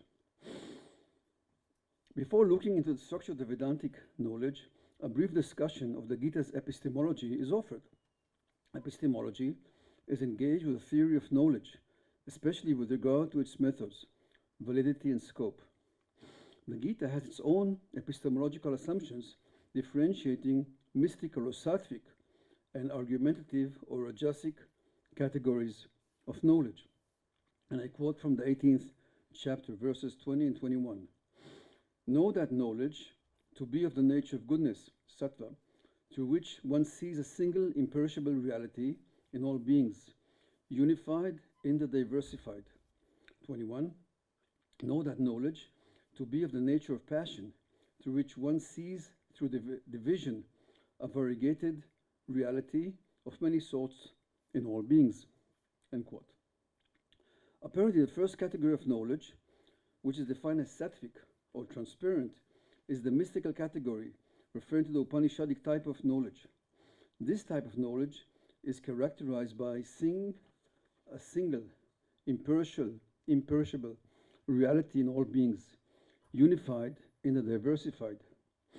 Apparently, this refers to vision of the Atman and rebirth, the existence of Brahman, and to other such visions. The second category or type of knowledge is defined as rajasic or passionate.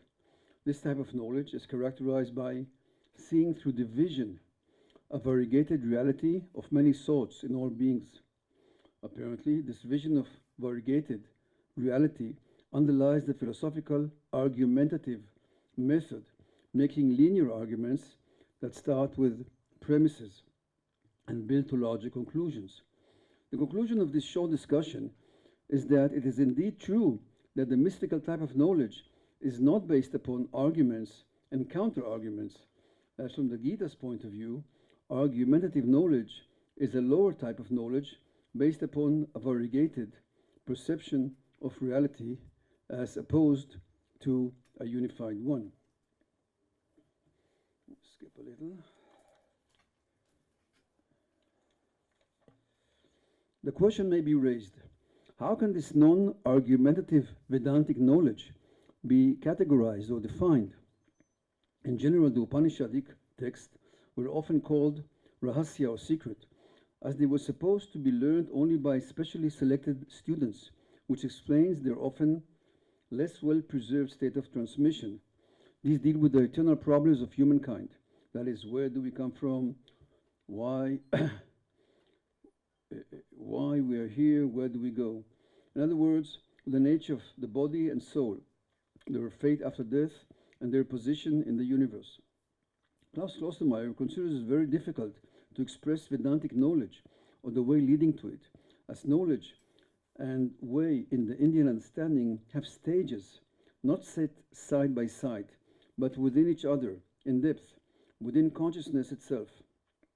Its aim is to reach reality itself, not to abstract a concept from it.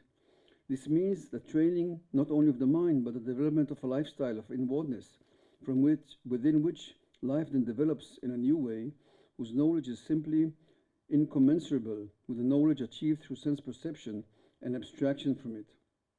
Human existence has not only a horizontal, historical dimension, but a vertical, non-historical dimension as well.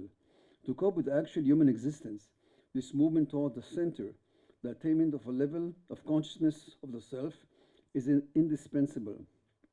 The Upanishadic thinking rests and is static as far as the outward movement and change in topic is concerned. For people unused to probing the depth this vertical movement does not lead further and is considered uninteresting. There's no visible progress, and one needs time and patience. Considering all the above said, it is evident that this type of knowledge should not be considered in linear terms, which are inherent in the Vedantic mode of discourse. These terms may well grasp the ascending movement of this type of knowledge and can articulate it in generally accepted philosophical terms.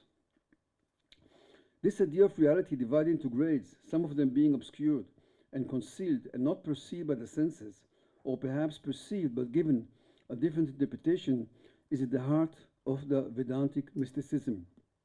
Apparently, this idea of divided reality containing different realms seems to be grounded already in the Upanishads.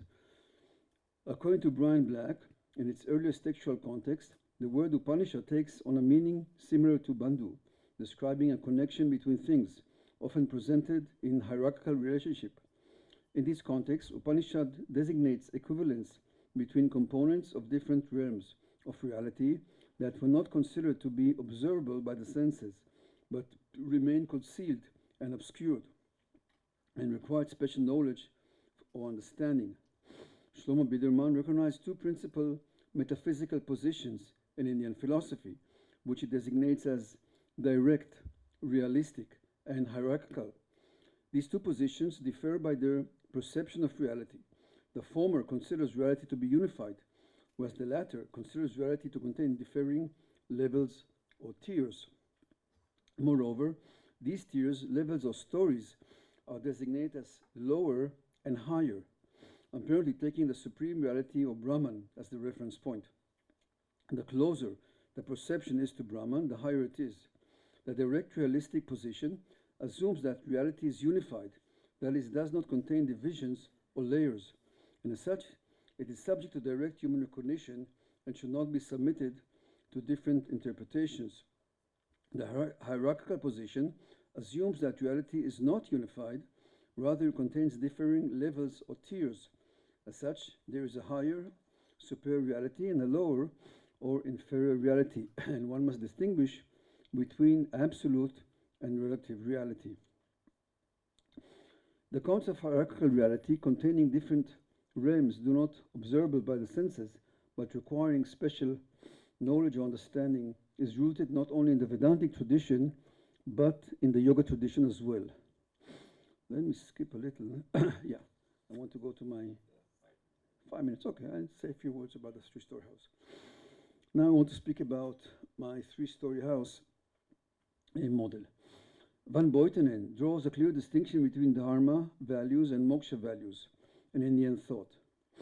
We would like to follow his categorization and apply the terminology Dharma and moksha to the two-leveled reality concept. As such, the first level, which is empirical and conventional, changing, finite, and representing of the human or worldly condition, may be termed the level of Dharma. The second level, which is absolute, permanent, and infinite, may be termed the level of moksha. Mentioning Dharma, its opposite term, adharma, ought to be referred to as well. Van Buitenen notes that moksha is released from the entire realm which is governed by Dharma, and as such, it stands in opposition to Dharma. However, the opposition is of another kind than that of adharma to Dharma. Dharma upholds the established order, while adharma threatens it as its sheer lawlessness. Moksha, however, is the abandonment of the established order, not in favor of anarchy, but in favor of self-realization, which is precluded in the realm of Dharma. Ordinarily, Dharma and adharma are considered opposite terms. However, seen from the point of view of moksha, both Dharma and adharma are in an entirely different category. According to our terminology, both Dharma and adharma represent the finite or humanistic level, whereas moksha represents the infinite or liberated level, which is different altogether. I don't have too much time, so maybe I'll just leave my paper in the next few minutes. Just try to get to the point of what I'm trying to say. Basically, I'm trying to categorize the Vedantic knowledge of the Bhagavad Gita in hierarchical terms. I'm saying that in the Gita there are three different modes of discourse, which I categorize as humanistic, as spiritualistic, and as liberated. And I'm saying that each level has its own terminology and its own ontology and its own ethics. And I can exemplify that. I try to exemplify that in something, in a very simple point. In the first chapter, Arjuna argues against the war. He said, He has various arguments that we will go to hell and that Dharma will be, if we kill our gurus, this and that. I will not go to his four kinds of arguments. But when Krishna starts speaking in the second chapter, he doesn't answer Arjuna's objections directly, but rather he changed the point of view of the conversation. Arjuna says, if I kill my teacher, if I'm being killed, will I go to heaven? All these questions. And Krishna basically says, I don't see any death. The soul is eternal. In these verses. So what I'm saying is that Krishna is changing the point of view of the conversation. Arjuna speaks in the realm of humanistic realm, which I call the world of Dharma, that we are human beings and we die and all that. And Krishna goes up, like makes a Copernican revolution, I call it, and he goes up and he says, now I'm speaking different terminology. The Atman is eternal, there's no death at all. If you can see that point. So that is an ontological distinction. Here I've described this change or shift of levels in ontological terms. In the first level, I am a human being, Arjuna. In the second level, I'm not a human being, I'm an Atman. So here I'm trying to define these levels, these mystical levels, if you like, these hierarchical levels, in the generally accepted philosophical terms. Second example, in the first chapter, Arjuna argues for prosperity. He's saying, how will I be happy? If I kill them, I will not be happy. If I win, I will be happy. All this discussion.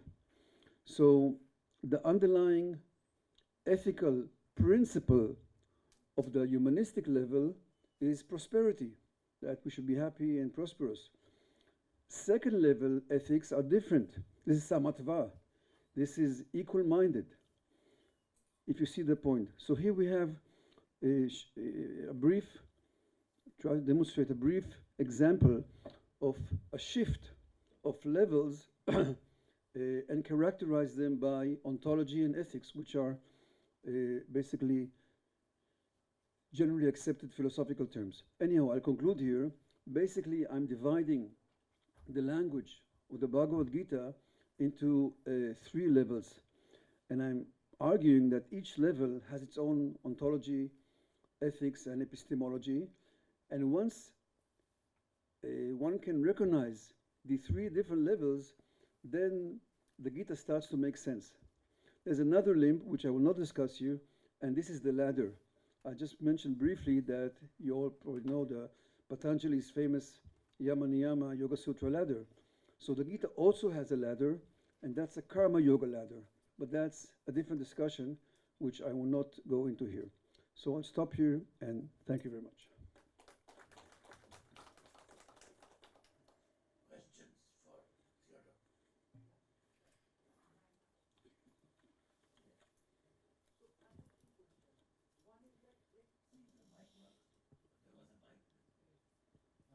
One is about methodology. You have lifelong experience of reading Bhagavad Gita.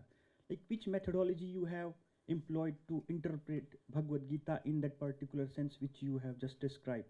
Like how did you come to the conclusion there is a hierarchy of knowledge?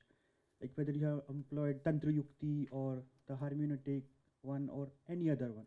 So I wish you to unfold that methodology which you have practiced in your paper.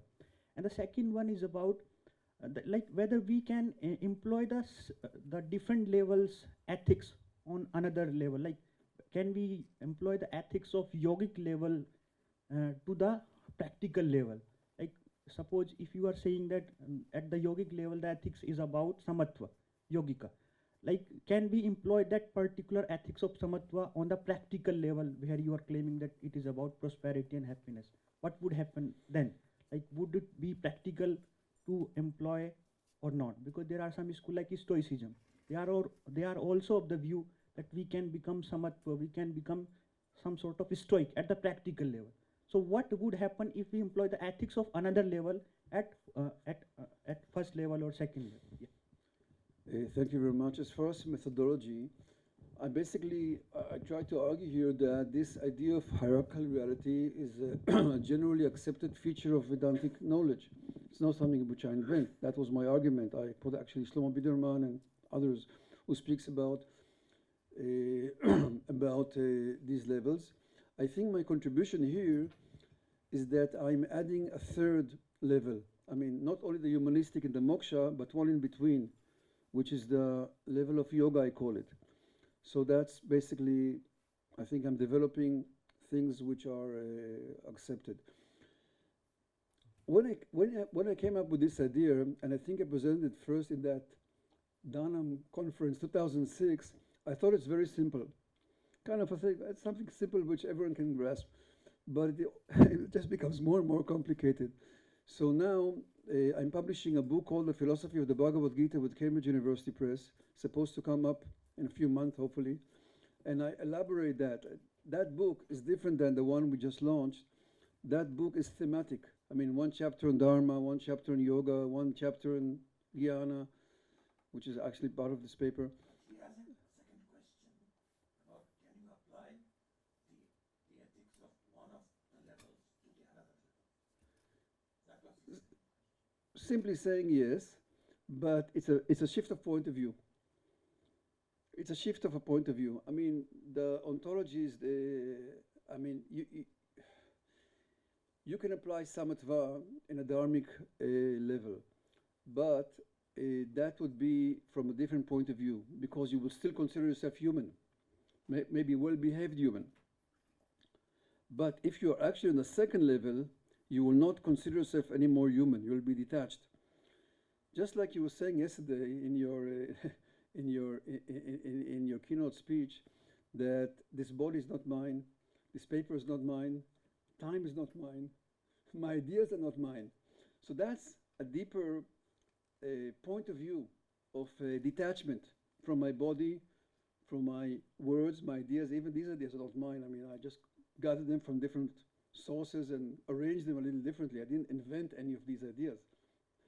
So that's a different ontology. So the answer is yes, you can practice the higher ethics on the lower level, but then your self-perception will be humanistic. I'm a human being, I'm this and that. But if you go higher, your self-perception will be different. There's nothing belongs to me. I'm not part of this. I am an Atman going through samsara, looking around. What am I doing here? I don't really know what I'm doing here. I'm not this Ithamar and Theodore. I'm just wandering in samsara. So that will be a higher point of view. So the answer is yes, but looking at these levels, that will help you define where you are in terms of consciousness. Thank you. You had a question? Yes, go ahead, please. So, there is this sloka, Sarva Dharma, Sarva Karma Akhilam Partha, Jnani Purishamapati.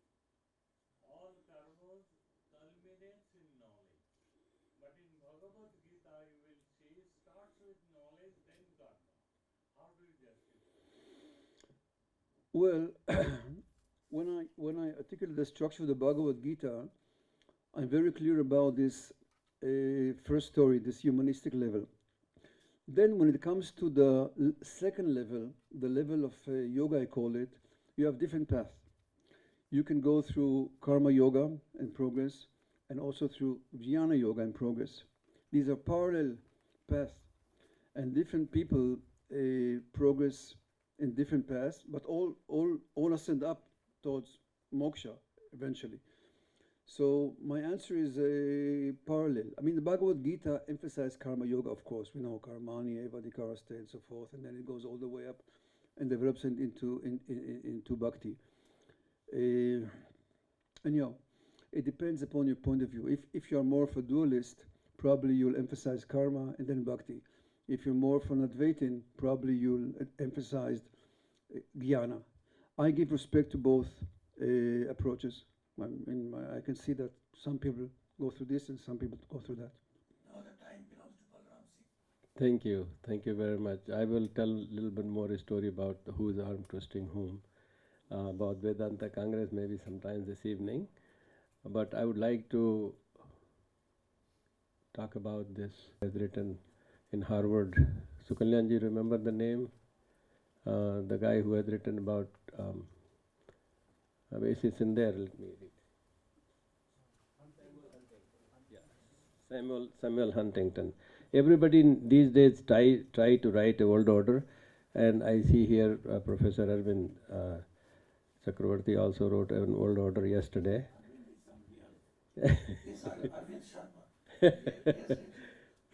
Yeah, I know, but yesterday he was trying to create an world order that this body is mine. He didn't ask his mom before telling that. His mother must have claimed it. No, excuse me. You owe this whole thing. So we create our own world order, like this is me, it's an important issue that we all create our own world order. I've been listening since yesterday. Everybody has their own world order. And those who can convince others that this is the world order that everybody is fitting into, that becomes more popular. And then many times there are laws created, wars are created, all kind of things are created to enforce it. So I just wanted to give you that world orders are created. It was first created in Westphalia War that lasted for 30 years. Europeans are they are masters at fighting wars and creating world orders. So I thought we might as well just do Vedantic world order and then take it through Indic. And so that's my concept next. So here are some of the can you go back? I don't want all of them to see everything right there. Yeah, dharma. So we are talking about dharma, and we talked about the Vedantic text. Professor Arvind Chakrabarti yesterday explained that Gita is Isopaniषad also 18 mantras talk about all the 18 chapters. So Dharm Kshetre Kurukshetre Samveta Jujutsava. An interesting thing that people forget, and I think there was a question about Gita here. He said that Mamaka Pandavaisya Kim Kurvat Sanjaya. Kurvat is in the past tense. Akurvat is past tense. What happened? That means it wasn't happening. It is a story, an order that somebody told. The latest one was told by, I forget the name of the rishi who told, but he told to Janmeja, Parikshit's son. Parikshit's son was very upset with all the snakes because they bit his father. So then all the wonderful people like you all got together and trying to explain to him.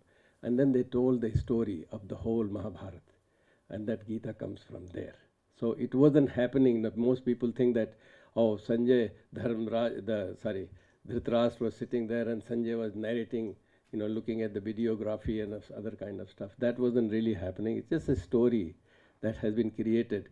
Muni Vyas did tell this to Ganesh to write it. But they were not just sitting and watching and writing it. They just wrote it because that's what Vyas is. I describe Vyas as mathematical. That's diameter from one end to the other end. That's called Vyas. And so he knew everything. And he just told to Ganesha to write down the way he tells. And Ganesha just wanted to make sure that he doesn't lie anything. So he said, just continuously keep telling me.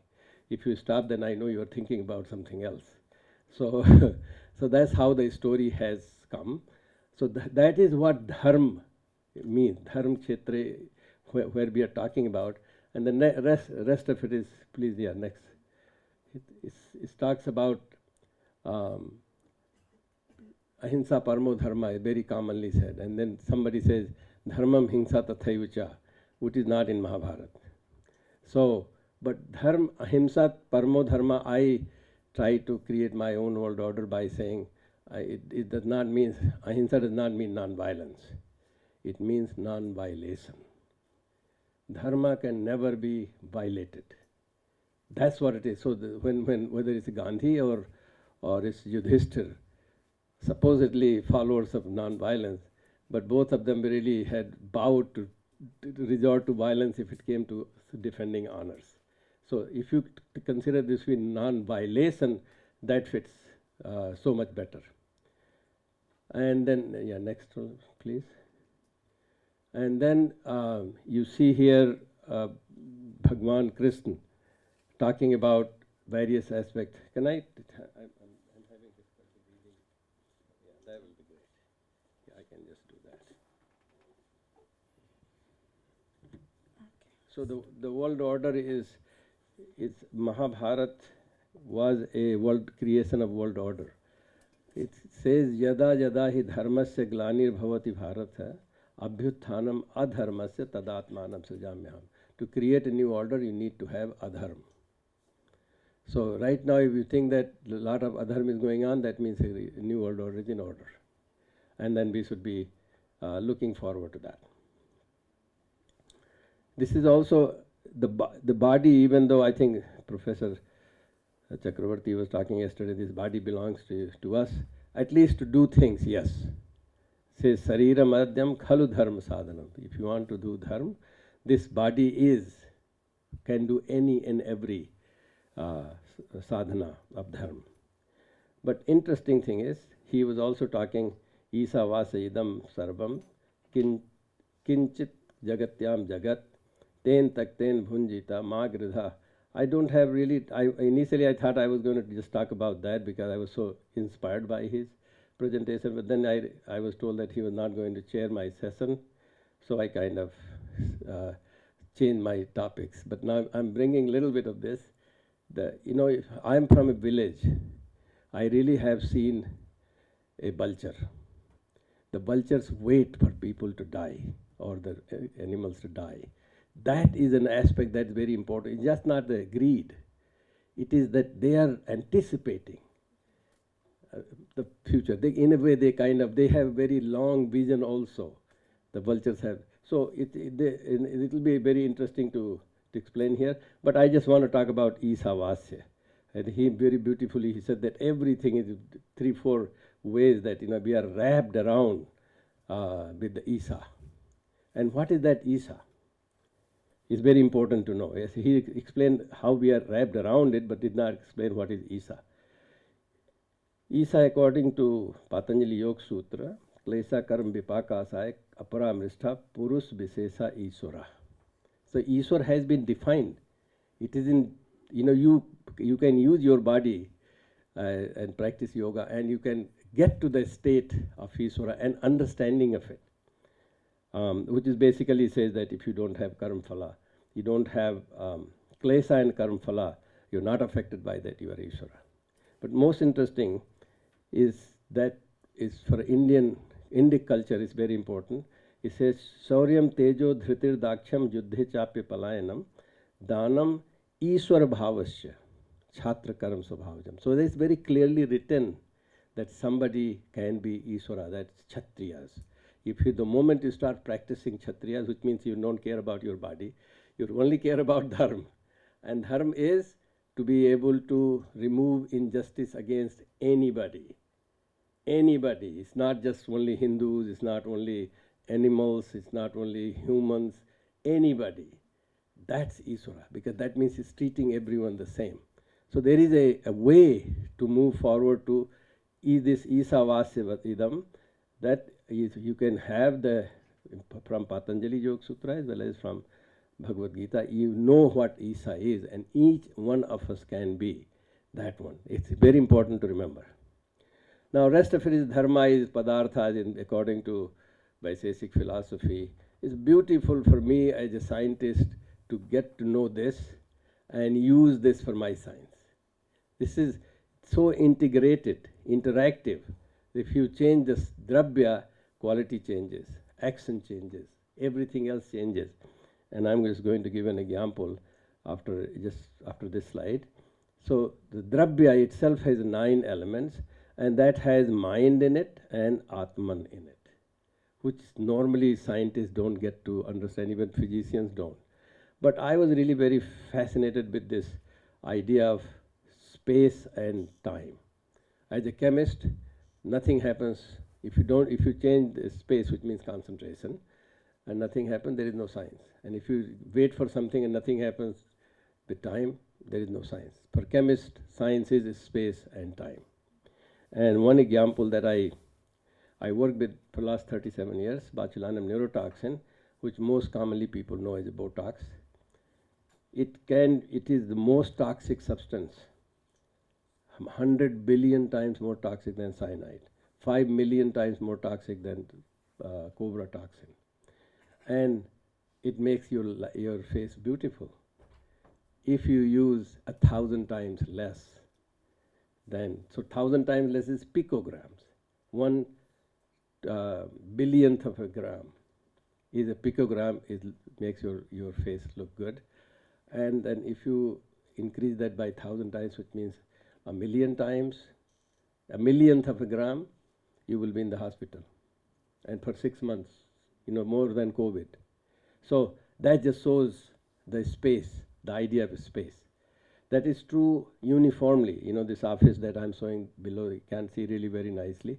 But, if you have a comfortable office, it looks very nice. If you have a crowded an office or conference room, then you will all feel very suffocated in that. And actually there was somebody from Odisha, a teacher who ate 1 pound, half kg of salt as a wet. If 10 grams of salt or something is needed for all of us to operate. But he increased it by just 50 times and he didn't survive the day. So this principle of Vaisesic philosophy is true for everything. It's just a question of which one you are using for how much. So that just shows the basic idea of science that comes from is dharma. Dharma means padartha. Padartha means the 7 features. 7 features mean one of them, dravya, is 9 elements, and one of those 9 elements is space and time. So there is really a way to move forward and demonstrate to everyone this idea that is of Indic origin. And the ideas from different origins are very important. This is a physics and philosophy book written by Werner Heisenberg, who basically demonstrated that you can't know things. And he got Nobel Prize for that, just by telling him. And so I really appreciate you philosophers here telling, how difficult it is to know anything. I am convinced you can get Nobel Prize. But one of the philosophers into that book, Professor Northrop, wrote, when comprehended, these philosophical assumptions generate a personal and social mentality and behavior quite different from, at points incompatible with, the family, caste and tribally centered mentality of the native Asian, Middle Eastern and African people. That means you all can have your own opinion, your own philosophy, your own world order. Believe it or not, everybody, I've been begging the young philosophy scholars in India to create their own philosophies. Don't go, read everybody else's, but definitely have your own, because that is the truth. India, very important, with Jambu Dvipe, Bharat Khande, Aryavarte, you all know more than I do about those things. But during Ramayana Kal, they knew the whole world. Sugriv tells all the details about you going to go to north, you will see this, you will see that. So India had a vision of this world. And it's the only country which has an ocean named after it. You have to accept that there must be some region.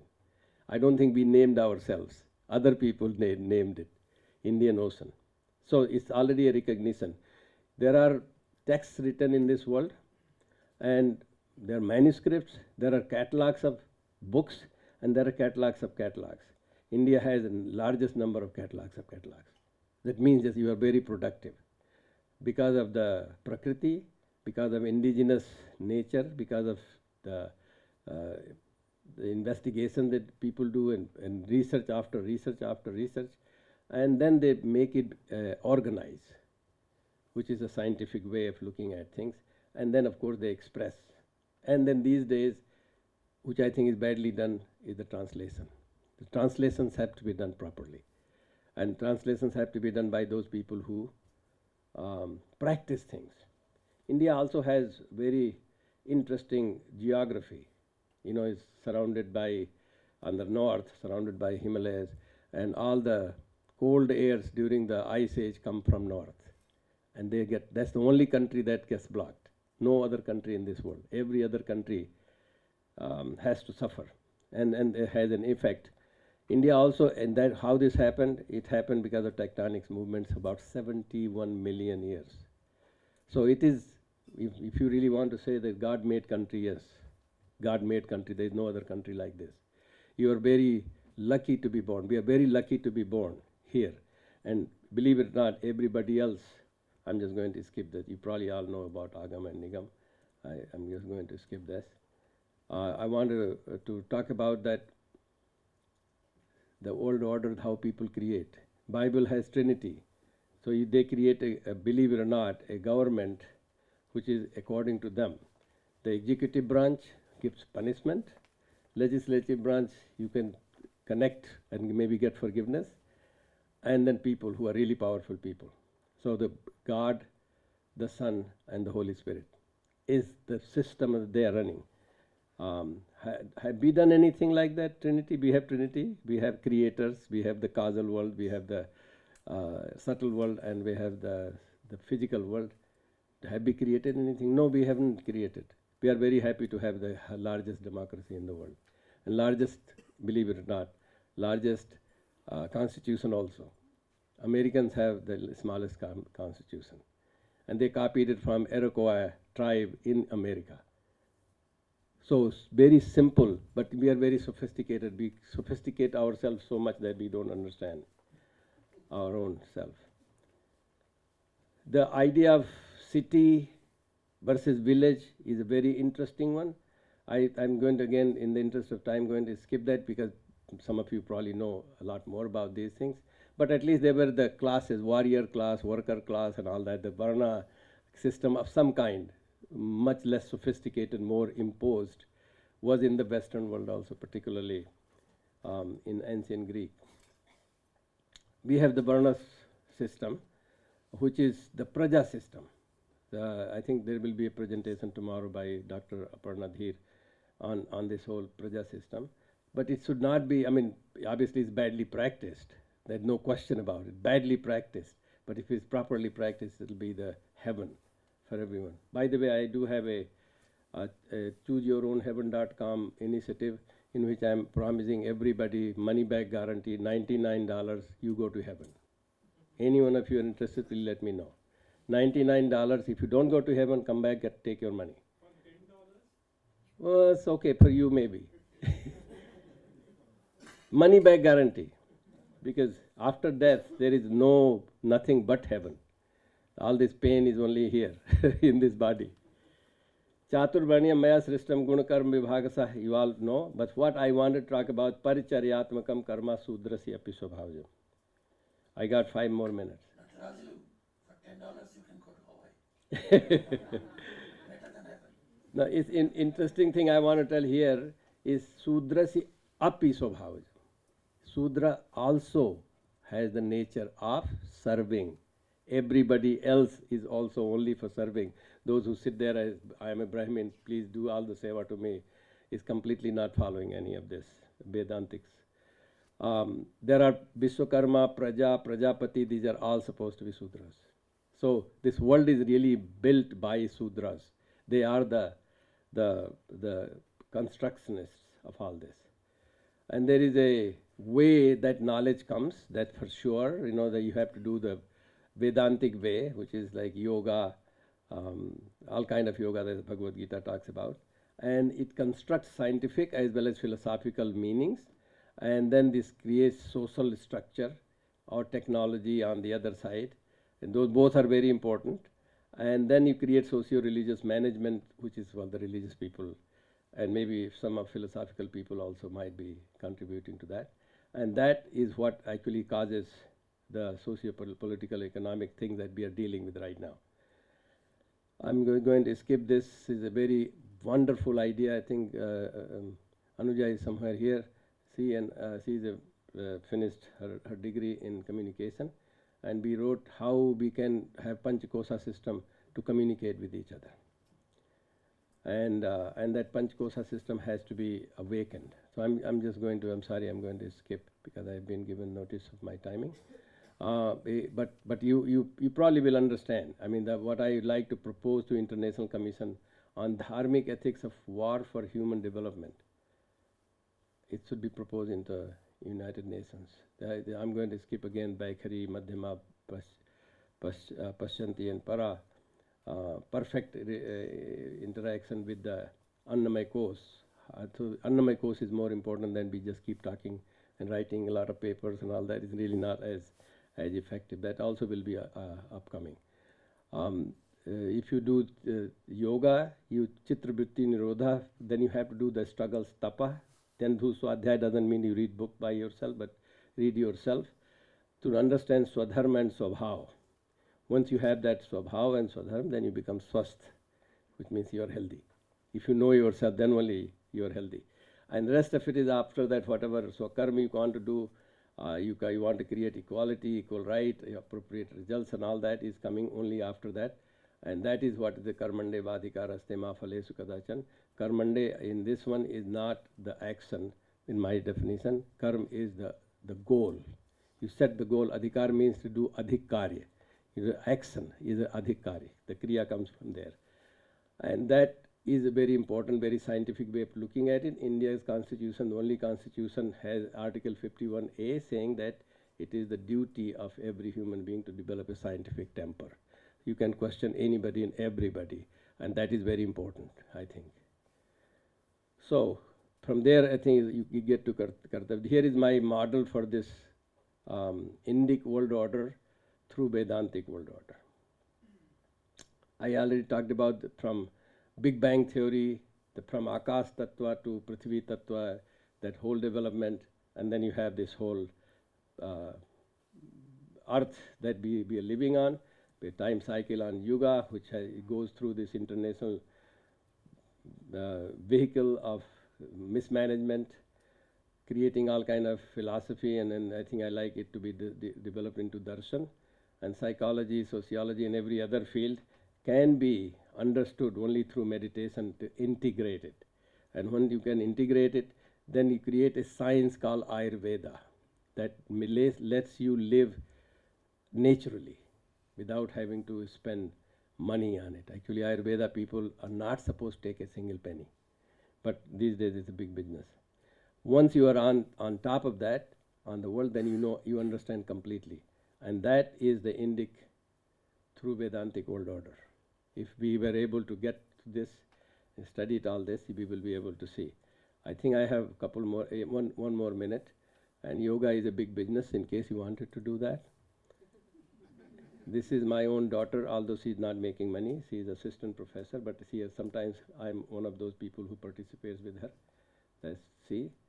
And that's her future. Vedantic world order, you have to use karma gati. And in that one, you have to do the kartabya nishtha, you have to do the daitva, and you have to be karmati, you have to be uddami, you have to be agyakari.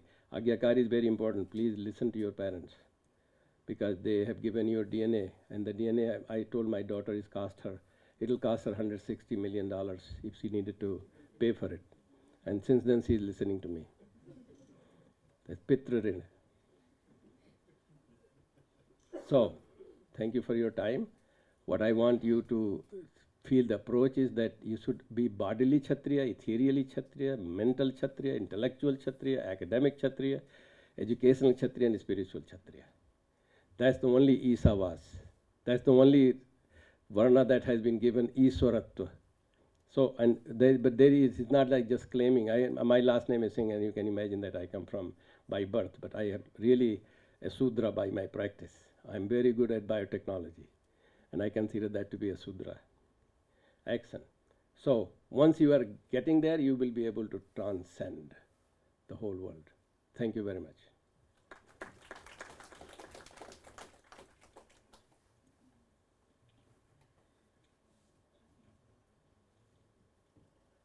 Thank you very much. Questions? Ram.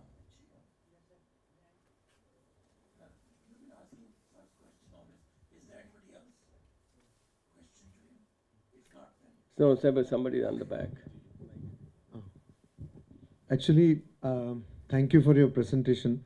There was a clarification. You pointed out the first shloka of Bhagavad Gita, Dharma Kshetre, Kurukshetre. Many people do not understand why in the Bhagavad Gita the first shloka is something which the person Dhritarashtra is talking about, because it is supposed to be a conversation between Sri Krishna and Arjuna. So in the Mahabharata, and you interpreted it as something which has already happened, and so this has got nothing. No, actually, it is not like that. In the Mahabharata, we see that when Sanjaya is given this boon of being able to see things from a distance, much like a live telecast, he approaches Dhritarashtra and tells him that today is the first day of war. Shall I recount to you what is happening? Then Dhritarashtra says, no need, because Bhishma is there, and so Bhishma will take care of the Kauravas, and Pandavas are anyway going to lose the battle. So Sanjaya does not recount anything.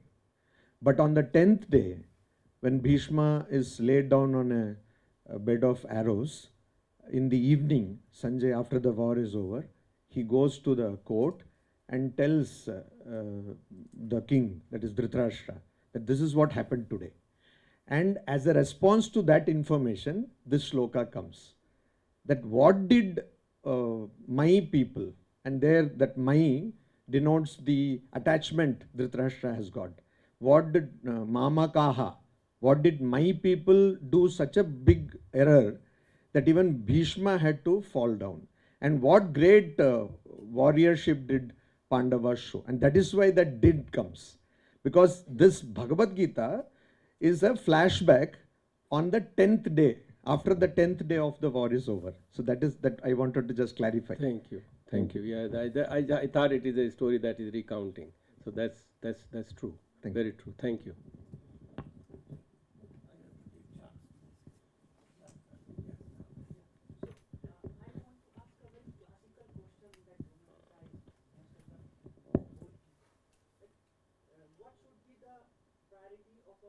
Indian philosopher when practicing or doing the Indic kind of thing. Whether we should try to know that one thing is known, then whole world is known. Or whether we should try to know the whole of thing, history, geography, biology, physics, chemistry, and whatever you just depicted. What is that first question? Because life is very short, we cannot know the whole lot of infinite number of things in the world. So what is that one thing is known, then whole thing is very well known. What is that first question that should be given the priority? Whether the one which you are doing and practicing, or the one which classical scholars are claiming that if known, then the whole thing is known. I think your question, the one you just asked, what is the first question, is the question. There is no, every individual in this world that I know from science and from philosophy, there is no two persons the same. Your voice is different, your fingerprint, your DNA, your walk, your talk, everything is different. So your question is the first question. And you need to pursue it. Pursue it with a person like me. You just ask, what is the first question? I said, that's your question. Is the first question. Now you need to pursue it further. And I would like every young philosophical scholar to ask that question and come up with the answer of your own question. Because there is no, if I gave you the question answer, that will be my, and I'm not the same as you are. This is the why we call Aham Brahmasmi. Because you are it. At that level, there is nothing else. It may not be the answer you're looking for, but that's the ride you need to take. I am a chemist. I ask all these questions and I try to answer my own. And then I'm wrong. I'm willing to be wrong, actually. I tell you one thing, of course, I do research in experimental sciences. All my accomplishments, including 400 papers, maybe 20 or so patents, 15 or so books, the main thing that I have accomplished is because of the students. Not because they are so wise and so great, because they make mistakes.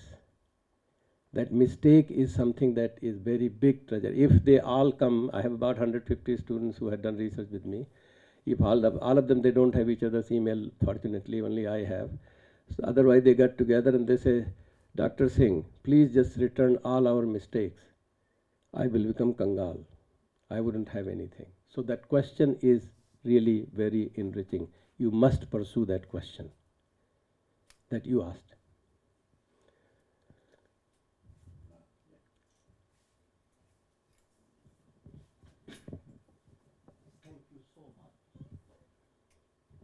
Thank you so much. Out of your many important themes, you mentioned the primal creativity of the Sudra. At the same time, your concluding reflection is Kshatriya. So my submission is that are you also your reference to proposal for international ethics for war for human development and the Kshatriya model? So are you kind of prioritizing a war Kshatriya model for human development? And how do we transform the Kshatriya itself as also a Sudra? My second query quickly is that beginning with democracy and demonocracy, I think this is a profound invitation. So today to realize the condition of demons, how do we build on the traditions like Daivi and Asura? Bhagavad Gita talks about it. So what kind of insights we can draw from the dharmic tradition to engage with the contemporary condition of democracy? What was your first question? You are... Kshatriya and Sudra. Sudra. And development is only Sudra. Development is only Sudra. Kshatriya is only for justice. So there is no Kshatriya model of development. Kshatriya model of justice, even if justice is available, Sudras will take care of rest of it. Because they are the most creative. I didn't go into detail. It says Paricharyatmakam. Pari means perimeter. Charya means to do service. Atmakam to understand like you yourself. If I can serve all of you, thinking that I am the same as you. I feel your pain, I feel your need, I will be creative. I have created several vaccines and all that only because COVID came and I felt like, I must do because I know something about it. So I was able to create it. Otherwise, I don't need to. I was just safe and I will be sitting here.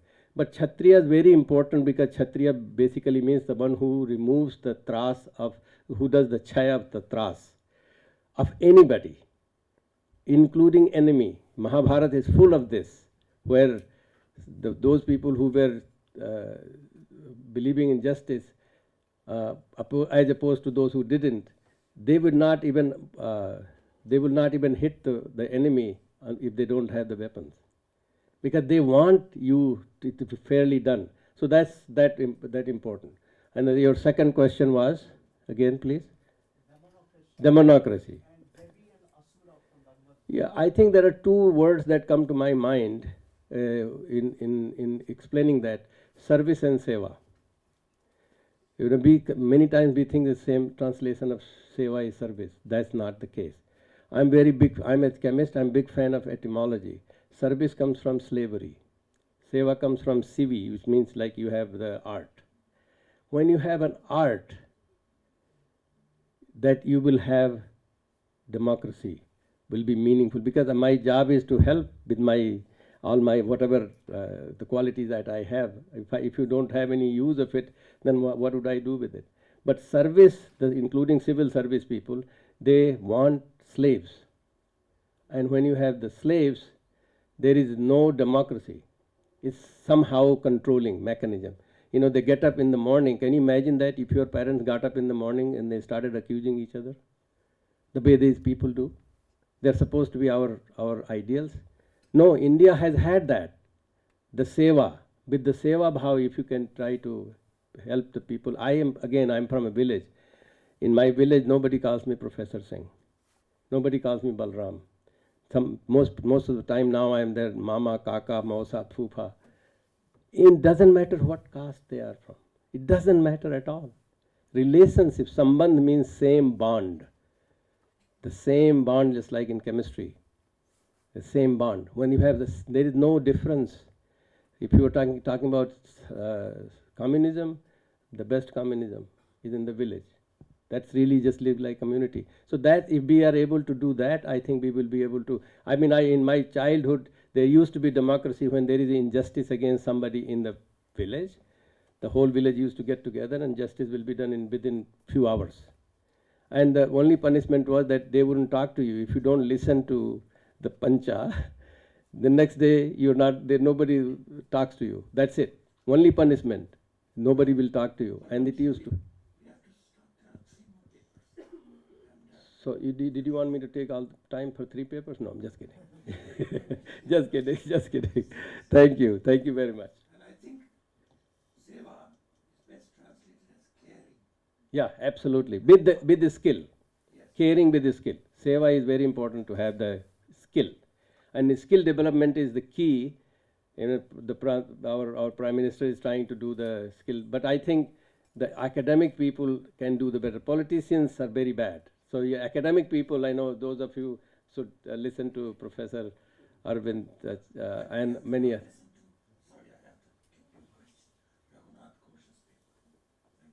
Okay, thank you.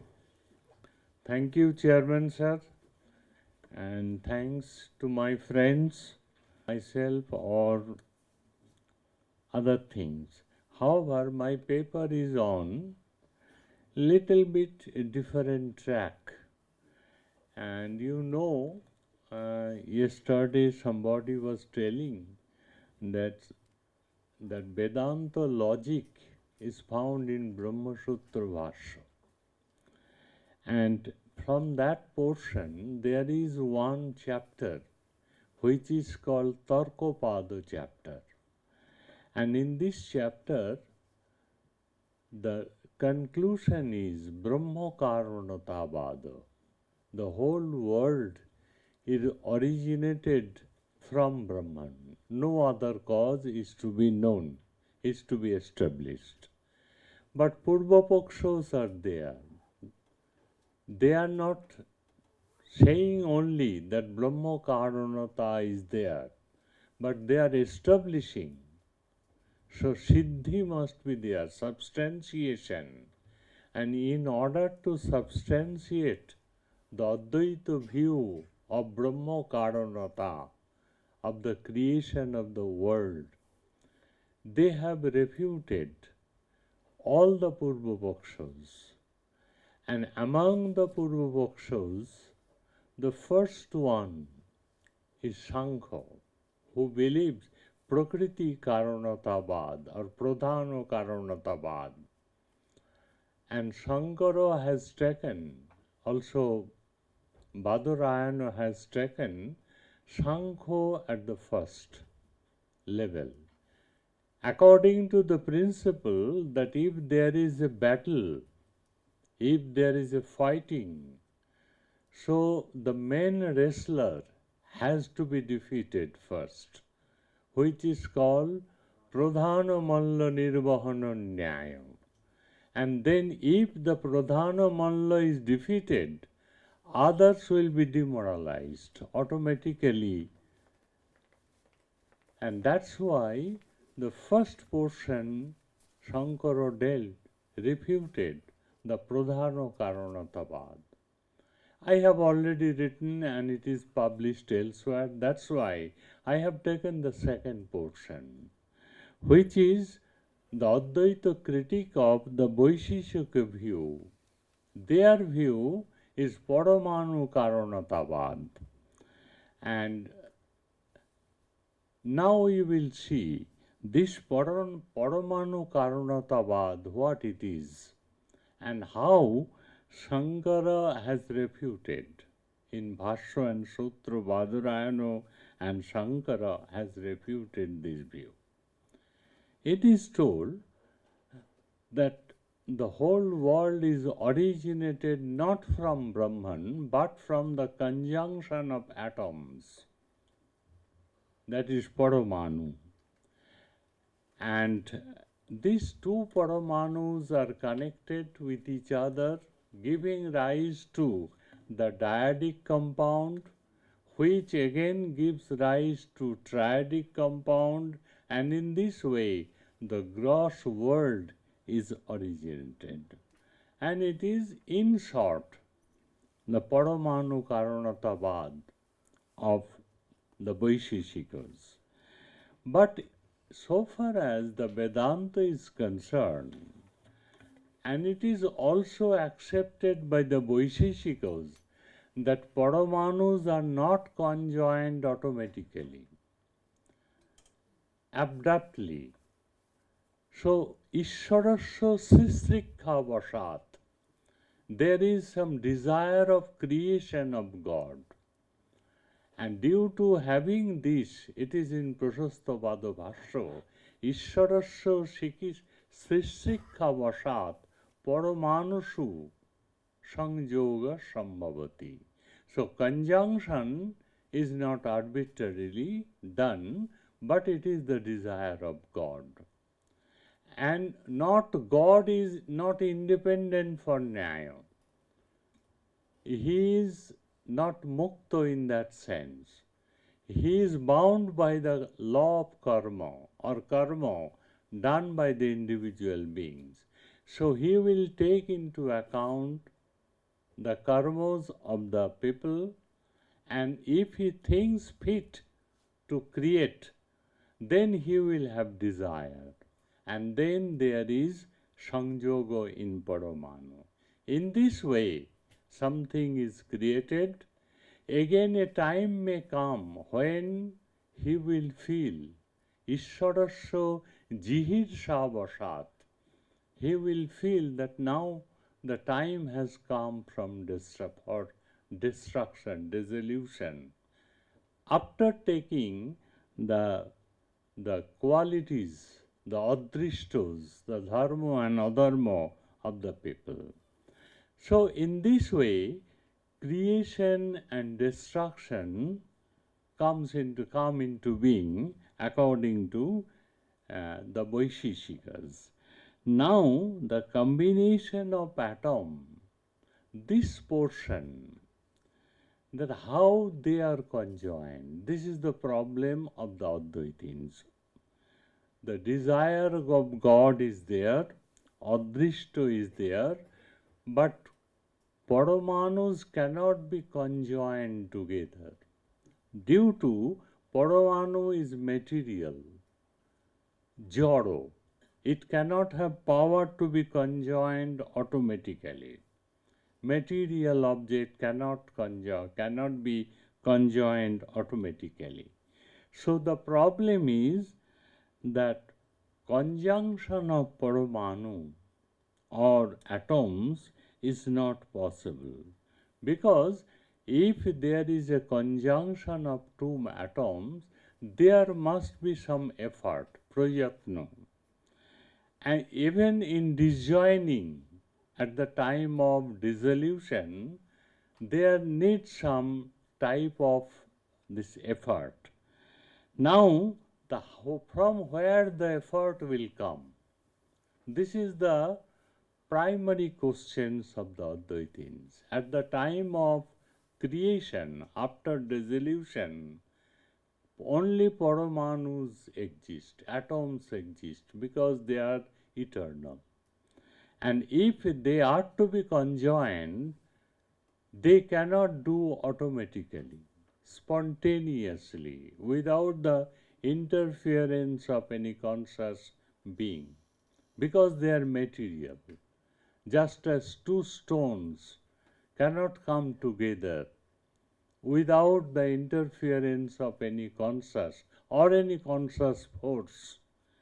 So this is the first question raised by the Advaitins, how the two atoms are conjoined or disconjoined, because their prajatna is essential, effort is essential. Who will provide this essential? Who will provide this effort? This is the first question raised by. And he has used so many alternatives. And I don't know whether it is proper to tell the quantum mechanics, quantum physicists, they have, I think, the same type of problem in CERN. Whether Paramanus, the conjoined together automatically, Bhor, from where it comes, the effort from where it comes. Though some of the scientists told God particle, but that is not our God. primary particle. So physics and philosophy, they have the same problem. If they think they are conjoined automatically, material things have their own power to be conjoined, then physics will win. And if it fails, then if we bring some conscious being as the agent of thing, of conjoining, then the philosophy wins. So now the physics philosophy fighting is going on. This is my view. However, the second problem, suppose that effort between two atoms are automatic. They have some power through which they are conjoined together and disjoined. Conjoining and disjoining of two atoms are spontaneous. If I agree with this, then the creation will be conjoined. Due to the conjunction of the two atoms, creation will go on for endless period of time without raising the question of dissolution. It will be Nitya Srishti, which is not possible. Srishti is there and Pralay is also there. So the second point is also ruled out. The third point, it is still, Prayatno is not automatic. This is due to material things of atom, material nature of atom. Now if it is said, the third, if it is said, the conjoining of the atom is possible due to some human action. Human being can make the two atoms together, giving rise to dyadic compound. Then the problem arises, where does the human being at the time of creation? Before that there was resolution, no existence of human being. So who has conjoined? The interference of human being is not possible here. Fourthly, it is said that the Prajatno may remain in Atman. Atma is everywhere, Vibhutto we have already told. And Atman, there can be the Prajatno, that effort which can conjoin the two atoms. There it is told, Prajatno is the quality, attribute of Atman, Jivatman. If that Atman is conjoined with the body, in Nyaya it is there, Ichha Desha Prajatno, Sukho Dukho Gyanani Atmano Lingam, Shoriravaच्छedeno, Guna Sambhavati, Sukhadayo Shoriravaच्छede Vartanti. If the body is not connected with soul, then soul will not have this effort. So this is the fourth logic through which the conjunction of two atoms are ruled out. The second one is also mentioned by Dharmakirti in his Sambandha Pariksha. He told, suppose two atoms are there, relatum 1 and relatum 2. You tell me 5 minutes before. Atom 1 and atom 2, in between there is conjunction, Sangyoga. Now Dharmakirti and also Shankara is asking that between two things there is Sanjog. And if you take into account relatum number 1 is Sanjogo and atom 2 is another relatum 2.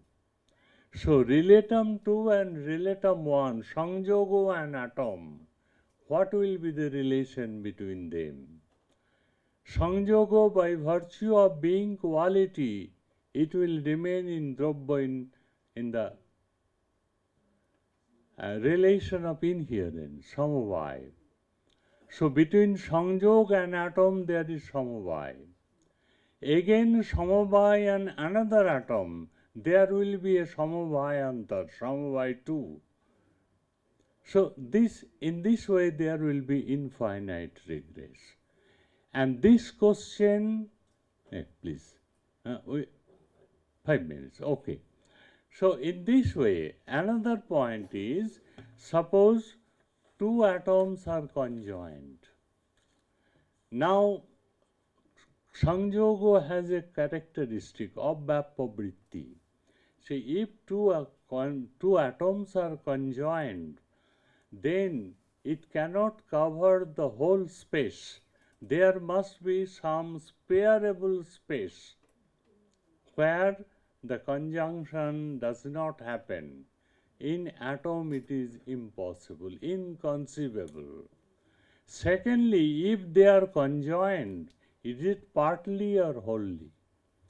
If it is partly, no space remains.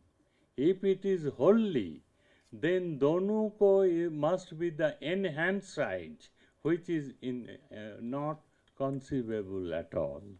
Therefore, again the Vaisheshikos are not clear. They are telling that Paramanu has got color, etc.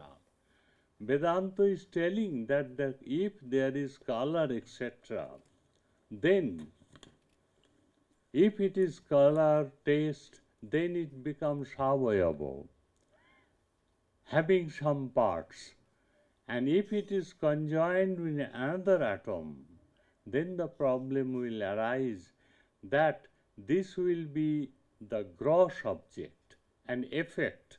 Paramanu can never be an effect. It is called anishtapatti, undesirable consequence. Therefore, we have to accept that Paramanus are conjoined. Paramanus are not neglected. Due to the interference of some conscious being who can see the Paramanu and conjoin them, that is only Brahman. And one thing has to be taken into account. Here Brahman has created the whole world with the help of atomic conjunction. But the main cause, the agency, lies in Brahman. Though this Brahman is Saguna, with the help of Maya he is creating, yet we have to accept for creating Janmadasya Yata, there is a Brahma Sutra, Jagat Janmadi Karanatva. This Tatastha Lakshana has to be accepted for Brahman in order to give a rational explanation of the creation of the world. Thank you.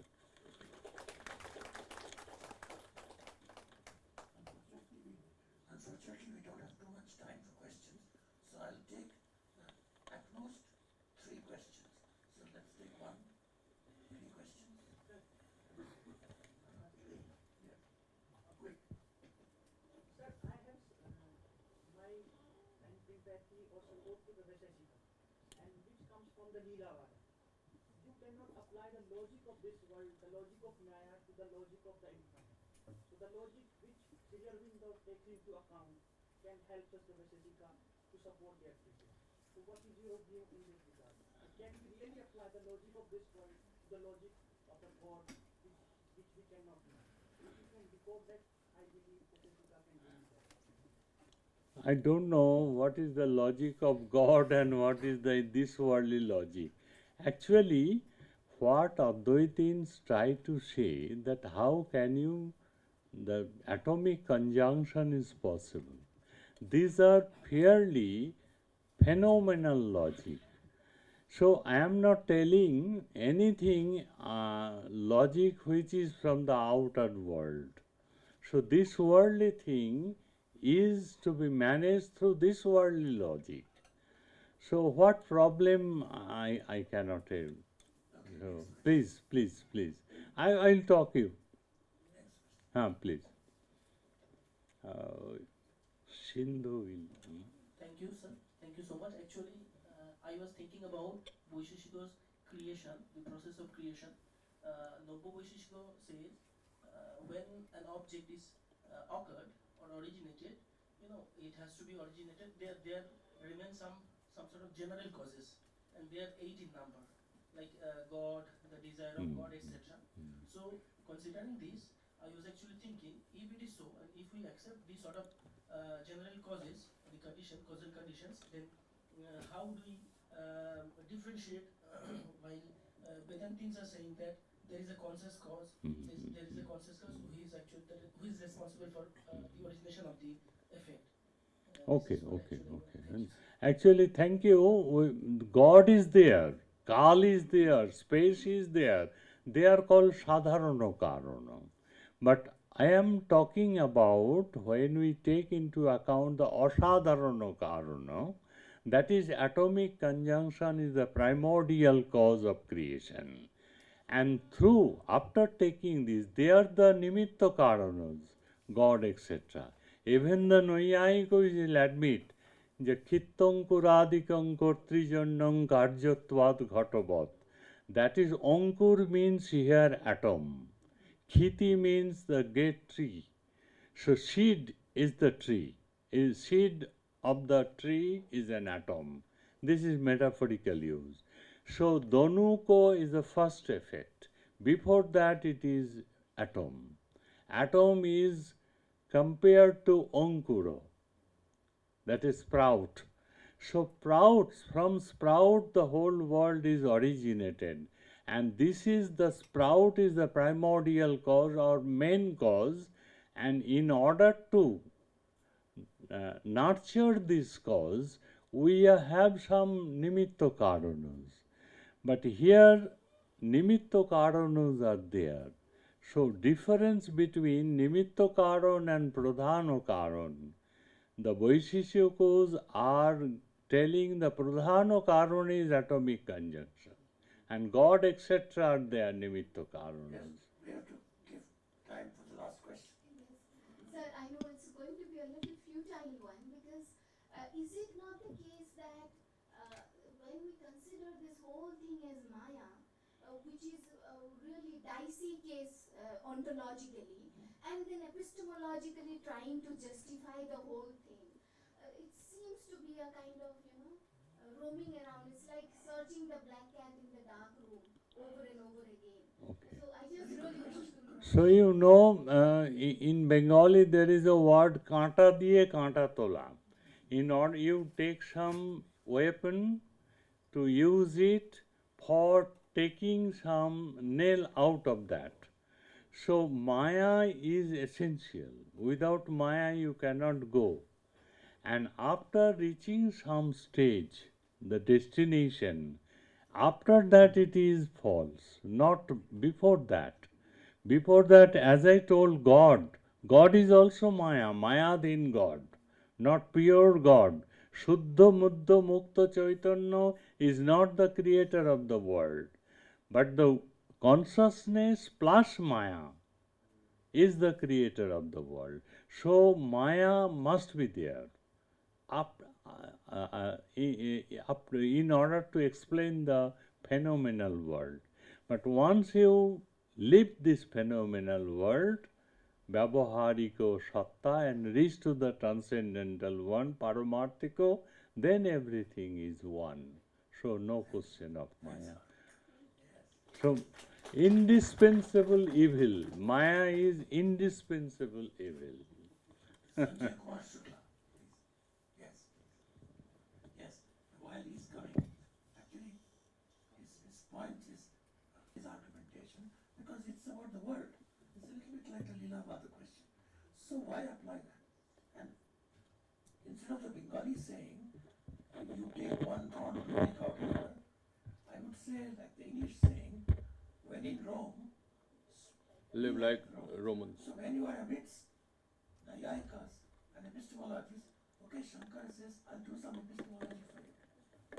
It's not Ishwara's Leela, but Shankaracharya's Leela.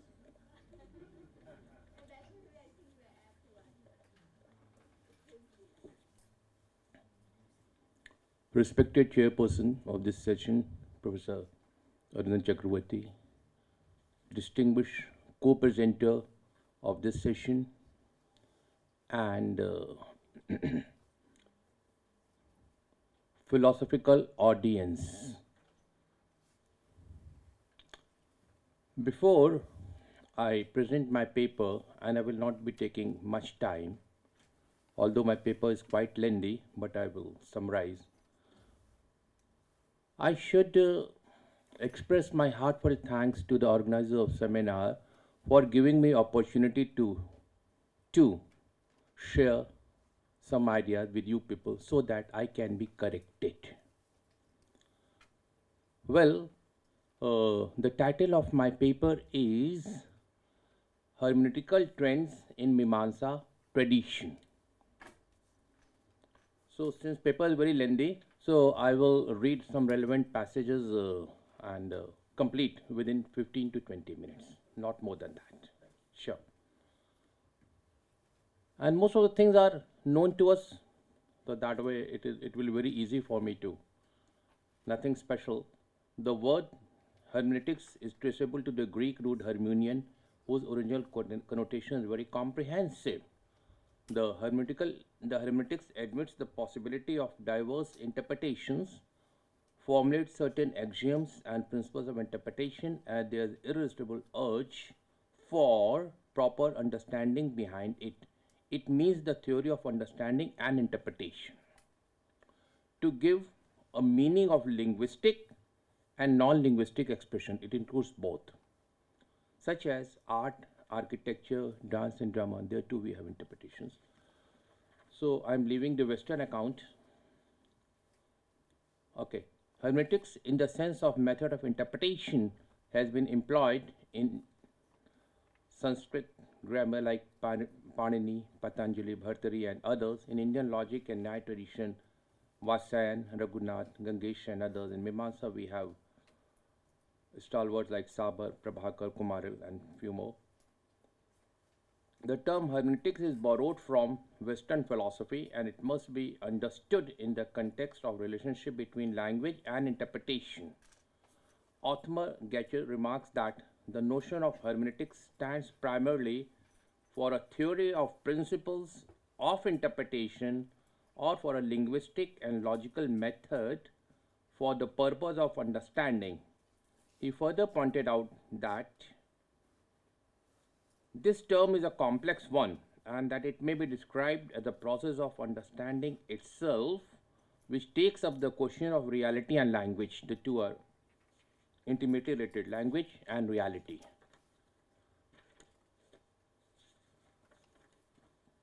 Okay. The hermeneutical trends of Indian philosophy can be easily demonstrated through, as we all know, sutras, and then comes your bhasya, tika, vartik, etc. Jaimini's Mimamsa Sutra may be regarded as the most ancient scientific study on the subject of interpretation. Most ancient scientific study. Shrutyarth Mimamsa. Here we have Shrutyarth Mimamsa. According to Mimamsak, the whole procedure of understanding, that is adhikaran, consists of 5 steps that we all know, but still I have to repeat.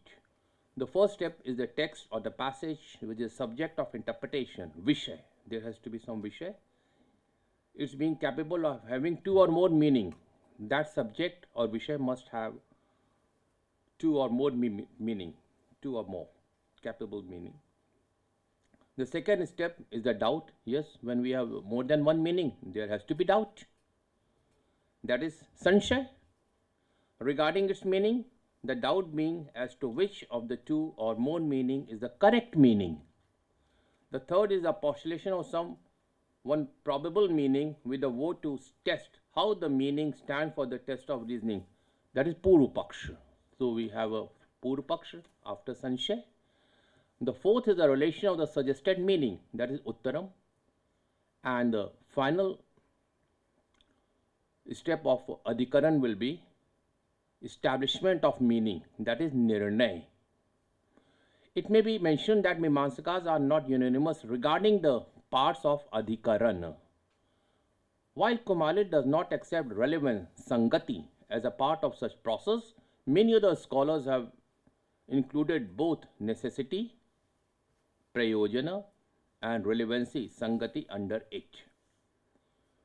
We come across in the Mimamsa Sutra certain rules and principles that is termed as Nyayas, being related to the interpretation of sentences. These principles are divided into the following groups.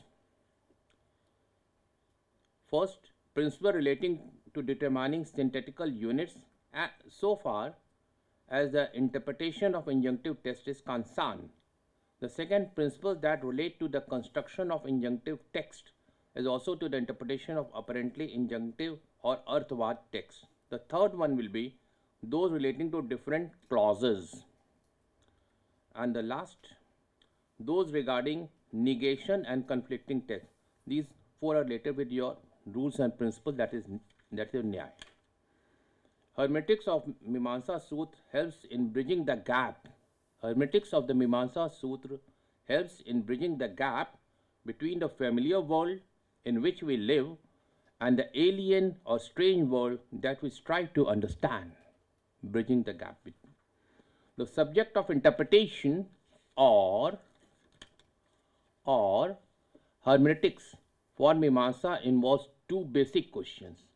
Number one, what is the meaning and intention of particular word of sentence or passage? And the second one, whether it constitutes an obligatory rule of any kind or a quasi-obligatory rule of a non-obligatory nature. The principles and the rules of hermeneutics or interpretation given by Gemini may be considered an answer to these vital questions. These principles and rules may be divided again into 5 classes. The first one will be axioms of interpretation, which includes Sarthakta, Laghav, Arthakta, Gunapradhan, Samanjasya and Vikalp. These are axioms of interpretation. And after axioms of interpretation, we have in Mimamsa tradition general principles as regard to the interpretation of words and text. General principle. And these general principles include Shruti, Ling, Vakya, Prakaran, Sthan and Samakhya. After that, we have general principles of the application of text. And then comes the specific rules called Nyaya, which I have already discussed previously. And the last one will be rules related to the interpretation of Smriti text and usage. When there is a clash between Shruti and Smriti, which has to prevail. So naturally Shruti has to prevail and the other. Okay. Now moving to your axioms of interpretation, which is also known as elementary principles of interpretation.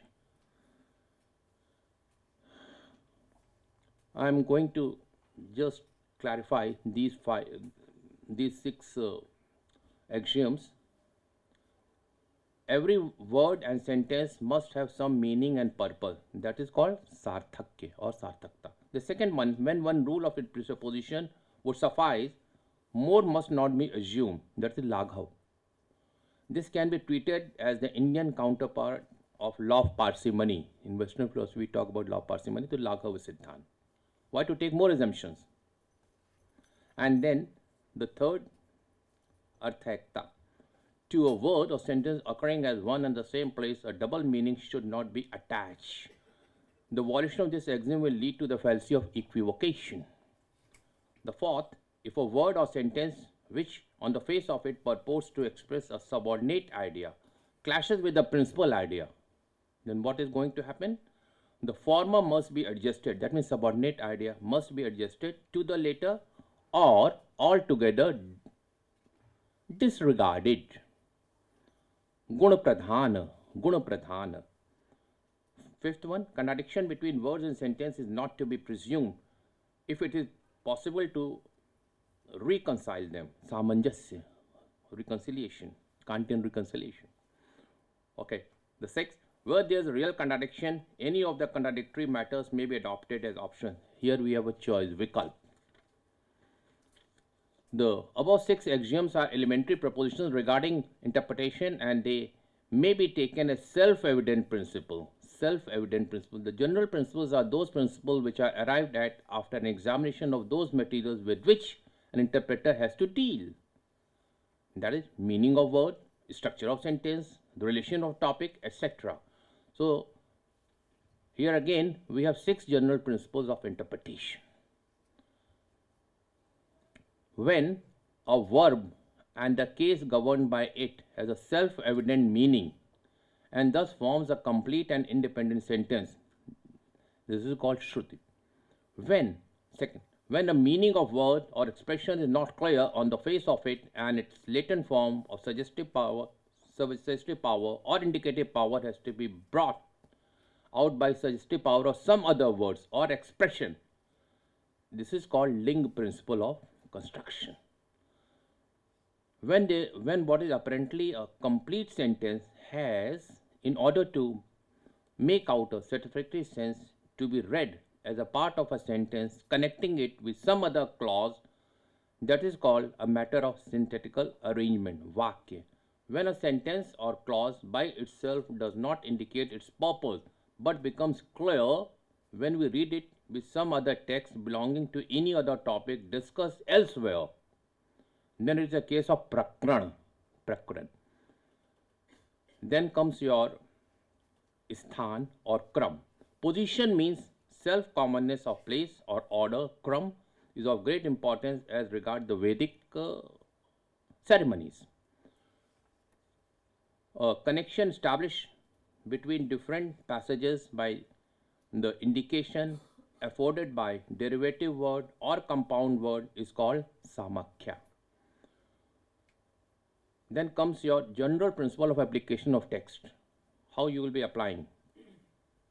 General principle of application of text may be expressed under the following heads.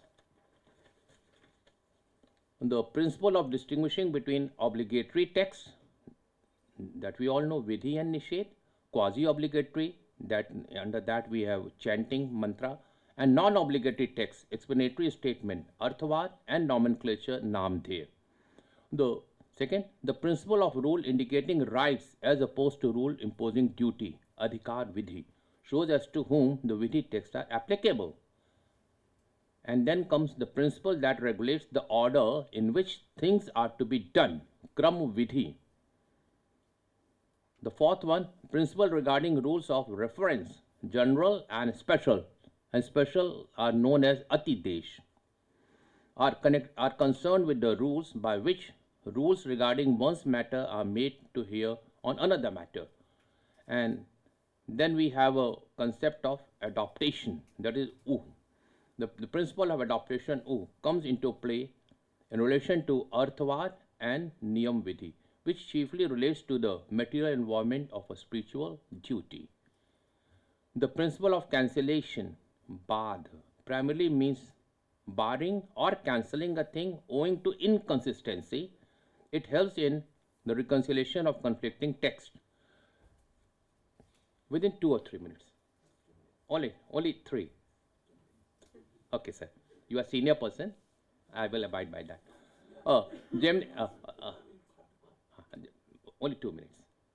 Gemini gives certain principle for constructive understanding of Smriti. Smriti is presumed to be authoritative and binding. Smriti Praman Adhikaran, as I have already pointed out, in the event of conflict between Shruti and Smriti, the later fails. Shruti Prabal Adhikaran, and now I am moving to the Siddha conclusion. Straightway, 3 or 4 lines. We may conclude that one of the primary objectives of Mimamsa system is to go back from the expression of the idea behind it to solve the important problem of relation between thought and action, injunction and application. It is interested not merely in theorizing or formulating principles of interpretation, but also in their actualization. It is something important for me. Such correlation of thought and action, text and context, is the objective of contemporary hermeneuticians like Heidegger and Gadamer. The discussion of principles of interpretation abound not only in the philosophical and philosophical treatises, but also in the economic, political, ethical, legal, and even the biological medical sciences. Such principles of interpretation are often described as Tantra Yuktis. Here, the term Tantra refers here to doctrine or the text concerned, and Yukti is that which removes the blemishes like impropriety, contradiction, etc. from the intended meaning and thoroughly joins the meaning together. Hence, Purmimamsa principle of interpretation, although emerged in a particular context of interpreting Vedic statement related to rituals, they have great potentiality of universal applicability. Thank you.